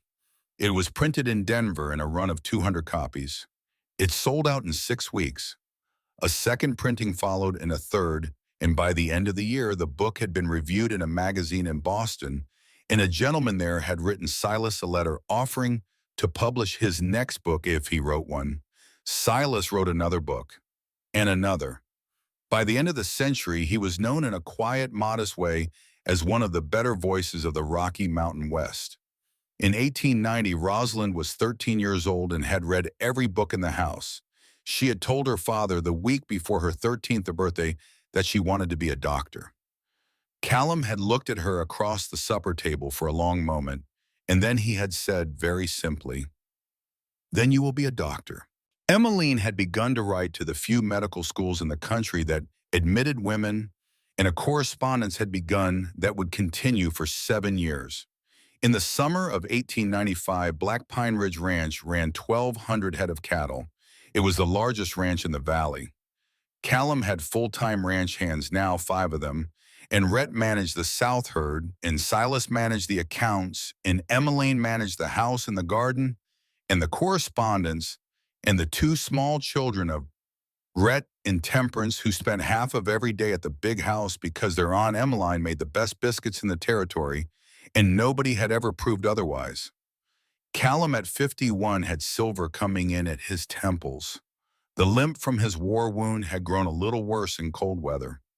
The 2 fingers of his right hand that had gone numb from frostbite on the ride for Dr. Mercer during the blizzard when Rosalind was born had never fully come back. He called them his winter fingers. He said they reminded him of the night he had become a father. In the autumn of 1900, Rosalind Hale, 22 years old, graduated from the Woman's Medical College of Pennsylvania in Philadelphia, the first woman from Black Pine Valley ever to earn the degree of Doctor of Medicine. She came home on the train and then by stagecoach from Helena in her new black traveling dress with a medical bag in her hand, and her mother stood on the porch of the ranch house waiting for her with tears running down both cheeks and could not speak a word when Rosalind climbed down from the wagon. That same autumn, Rosalind met a young doctor named Ambrose Fairchild, who had come to Montana from Denver to set up a practice in the growing town of Billings. They were married in the small white church in Silver Creek in the spring of 1901. They moved to Billings. Rosalind began to practice medicine alongside her husband, specializing in the care of women and children on the frontier, and within 5 years she was widely known in the territory as one of the finest doctors in Montana. In 1901, Elias Callum Hale, 22 years old, married a sweet-faced young woman from a neighboring ranch whose name was Molly Doherty. Elias had grown into exactly the kind of rancher his grandfather John Hale had been: steady and quiet and unshakable, and Callum passed more and more of the day-to-day running of Black Pine Ridge Ranch into his son's hands, with a relief that Callum himself found surprising. In the autumn of 1902, Molly had their first child, a girl born in the same back bedroom where Rosalind had been born 25 years before. They named her Emiline Sarah Hale after her grandmother. 2 years later, in the spring of 1904, Molly had a second child, a boy. They named him Callum Jr. In the summer of 1906, Rosalind and Ambrose came home from Billings to Black Pine Ridge for a long visit, bringing their two small children with them. Winifred Grace Hale was 24 years old now and had just come back from a year of teaching school in Bozeman and was thinking about what to do next with her life. Elias and Molly's two children, little Emiline, Sarah, 4 years old now, with her grandmother's honey-colored hair and her great-grandmother's kind eyes, and her younger brother Callum Jr. Almost three spent every waking hour of the visit running barefoot through the long grass with their cousins from sunup to sundown. On the afternoon of the 23rd of October, 1906, 30 years, and 1 month after the stagecoach had rolled into Silver Creek with a honey-haired woman in a navy blue traveling dress, Callum and Emiline Hale sat on the covered porch of the main house at Black Pine Ridge Ranch and watched their grandchildren run through the tall grass of the yard in the long gold light of a Montana autumn. Callum was 62 years old. His hair was entirely silver now. He sat in the cedar rocking chair Silas had made him for his 50th birthday, and his left leg was stretched out in front of him on a low wooden stool because it bothered him to sit any other way these days, and his old winter fingers were curled around the bowl of an unlit pipe he liked to hold even when he no longer smoked. Emiline was 52 years old. Her honey hair had gone silver at the temples and along the part, and she wore it pinned up the way she had always worn it, and she was still as slim as she had been on the day she stepped down from the stagecoach. She sat in a second cedar rocking chair beside her husband, and her small hand rested on the rail between them, with the sapphire ring Sarah Hale had left her 30 years ago, and the plain silver band Reverend Calhoun had put on her finger still there together. Out in the yard, young Callum Jr., almost 3 years old, was chasing his older cousin, Rhett Jr., with a handful of yellow wildflowers. Rosalind's two small daughters were watching Silas and Ottilie's 6-year-old son build a small stick fort at the edge of the porch. Little Emiline Sarah Hale, 4 years old, had broken away from the other children and was running up the porch steps with a small yellow flower in her fist. She stopped in front of her grandmother's chair and held out the flower with both hands. "For you, Grandma." Emiline took the flower. She looked down at it in her old familiar way, a small yellow wildflower from the Montana autumn, and her eyes filled because she was holding the exact same flower that Silas Hale had knelt in the dust to pick up for her on a stagecoach platform 30 years and 1 month ago, and she had known on that long ago afternoon, though she had not been able to put the knowing into words, that a woman's whole life could sometimes pivot on the kindness of a stranger with a handful of small yellow flowers. "Grandma," said Emiline Sarah Hale, "tell me the story, the one about the day you came here." Emiline looked across the porch at her husband. Callum was watching her with the same slow, careful look he had turned on her for the first time in the wagon on the road up from Silver Creek 3 decades ago, the look of a man who has recognized another person in the crowd of the whole world and is still amazed by his own good fortune. "Tell her, Emiline," he said softly. "Tell her the whole thing, from the beginning." Emiline lifted little Emiline Sarah onto her lap. She settled the child against her chest. She looked out across the yard at the running children and at her son Elias in the distance, bringing in the horses for the night, and at her sister-in-law Temperance on the porch of Rhett's cabin, half a mile down the ridge, and at the great golden shoulder of Black Pine Ridge, rising behind everything in the last light of the autumn sun, and she began to tell the story the way her grandmother in Vermont had told her stories on summer evenings long ago, in a slow, quiet voice that did not hurry anywhere. Once upon a time in the autumn of 1876, a stagecoach rolled into a little town in Montana Territory called Silver Creek. And on the platform of the stagecoach station, three tall men were waiting. The oldest one was your grandfather, Callum. The middle one was your great-uncle Rhett. And the youngest one was your great-uncle Silas. And Silas was carrying a handful of small yellow wildflowers, almost just like this one, because he had picked them on the ride down from the mountain that morning, and he did not even know why. Why, Grandma? Because he knew something that his brothers did not know yet. Silas knew that the world was about to start over. And when the world is about to start over, little ones, sometimes the only thing a kind boy can think to do is to pick a handful of flowers. Callum Hale in the cedar rocking chair beside his wife closed his eyes. He listened to her voice telling the old story to their granddaughter the way it deserved to be told. He listened to the small, bright voices of all the children in the yard. He listened to the distant sound of Silas's harmonica coming from the east cabin where Silas and Ottilie were making supper. He listened to the wind coming down off Black Pine Ridge, the same wind that had been coming down off that ridge when his father had built this house in 1859, and when his mother had been carried out of the burning barn in 1866, and when his own body had hit Emiline's body in the wreckage of the chicken coop in the first storm of her first Montana winter. Winter always ends, he thought, and a man keeps his word, and the mountain gives you what you need, not what you want, and the only question is whether you are wise enough to tell the difference when it comes. He had been wise enough, just barely, by the narrowest margin of a single yellow flower held out to a stranger on a dusty platform by a boy who had known something his older brothers had not yet learned. He opened his eyes. The sun was almost down behind the bitterroots. The last of the autumn light was falling gold across the porch and across his wife's face and across the small, honey-haired child in her lap.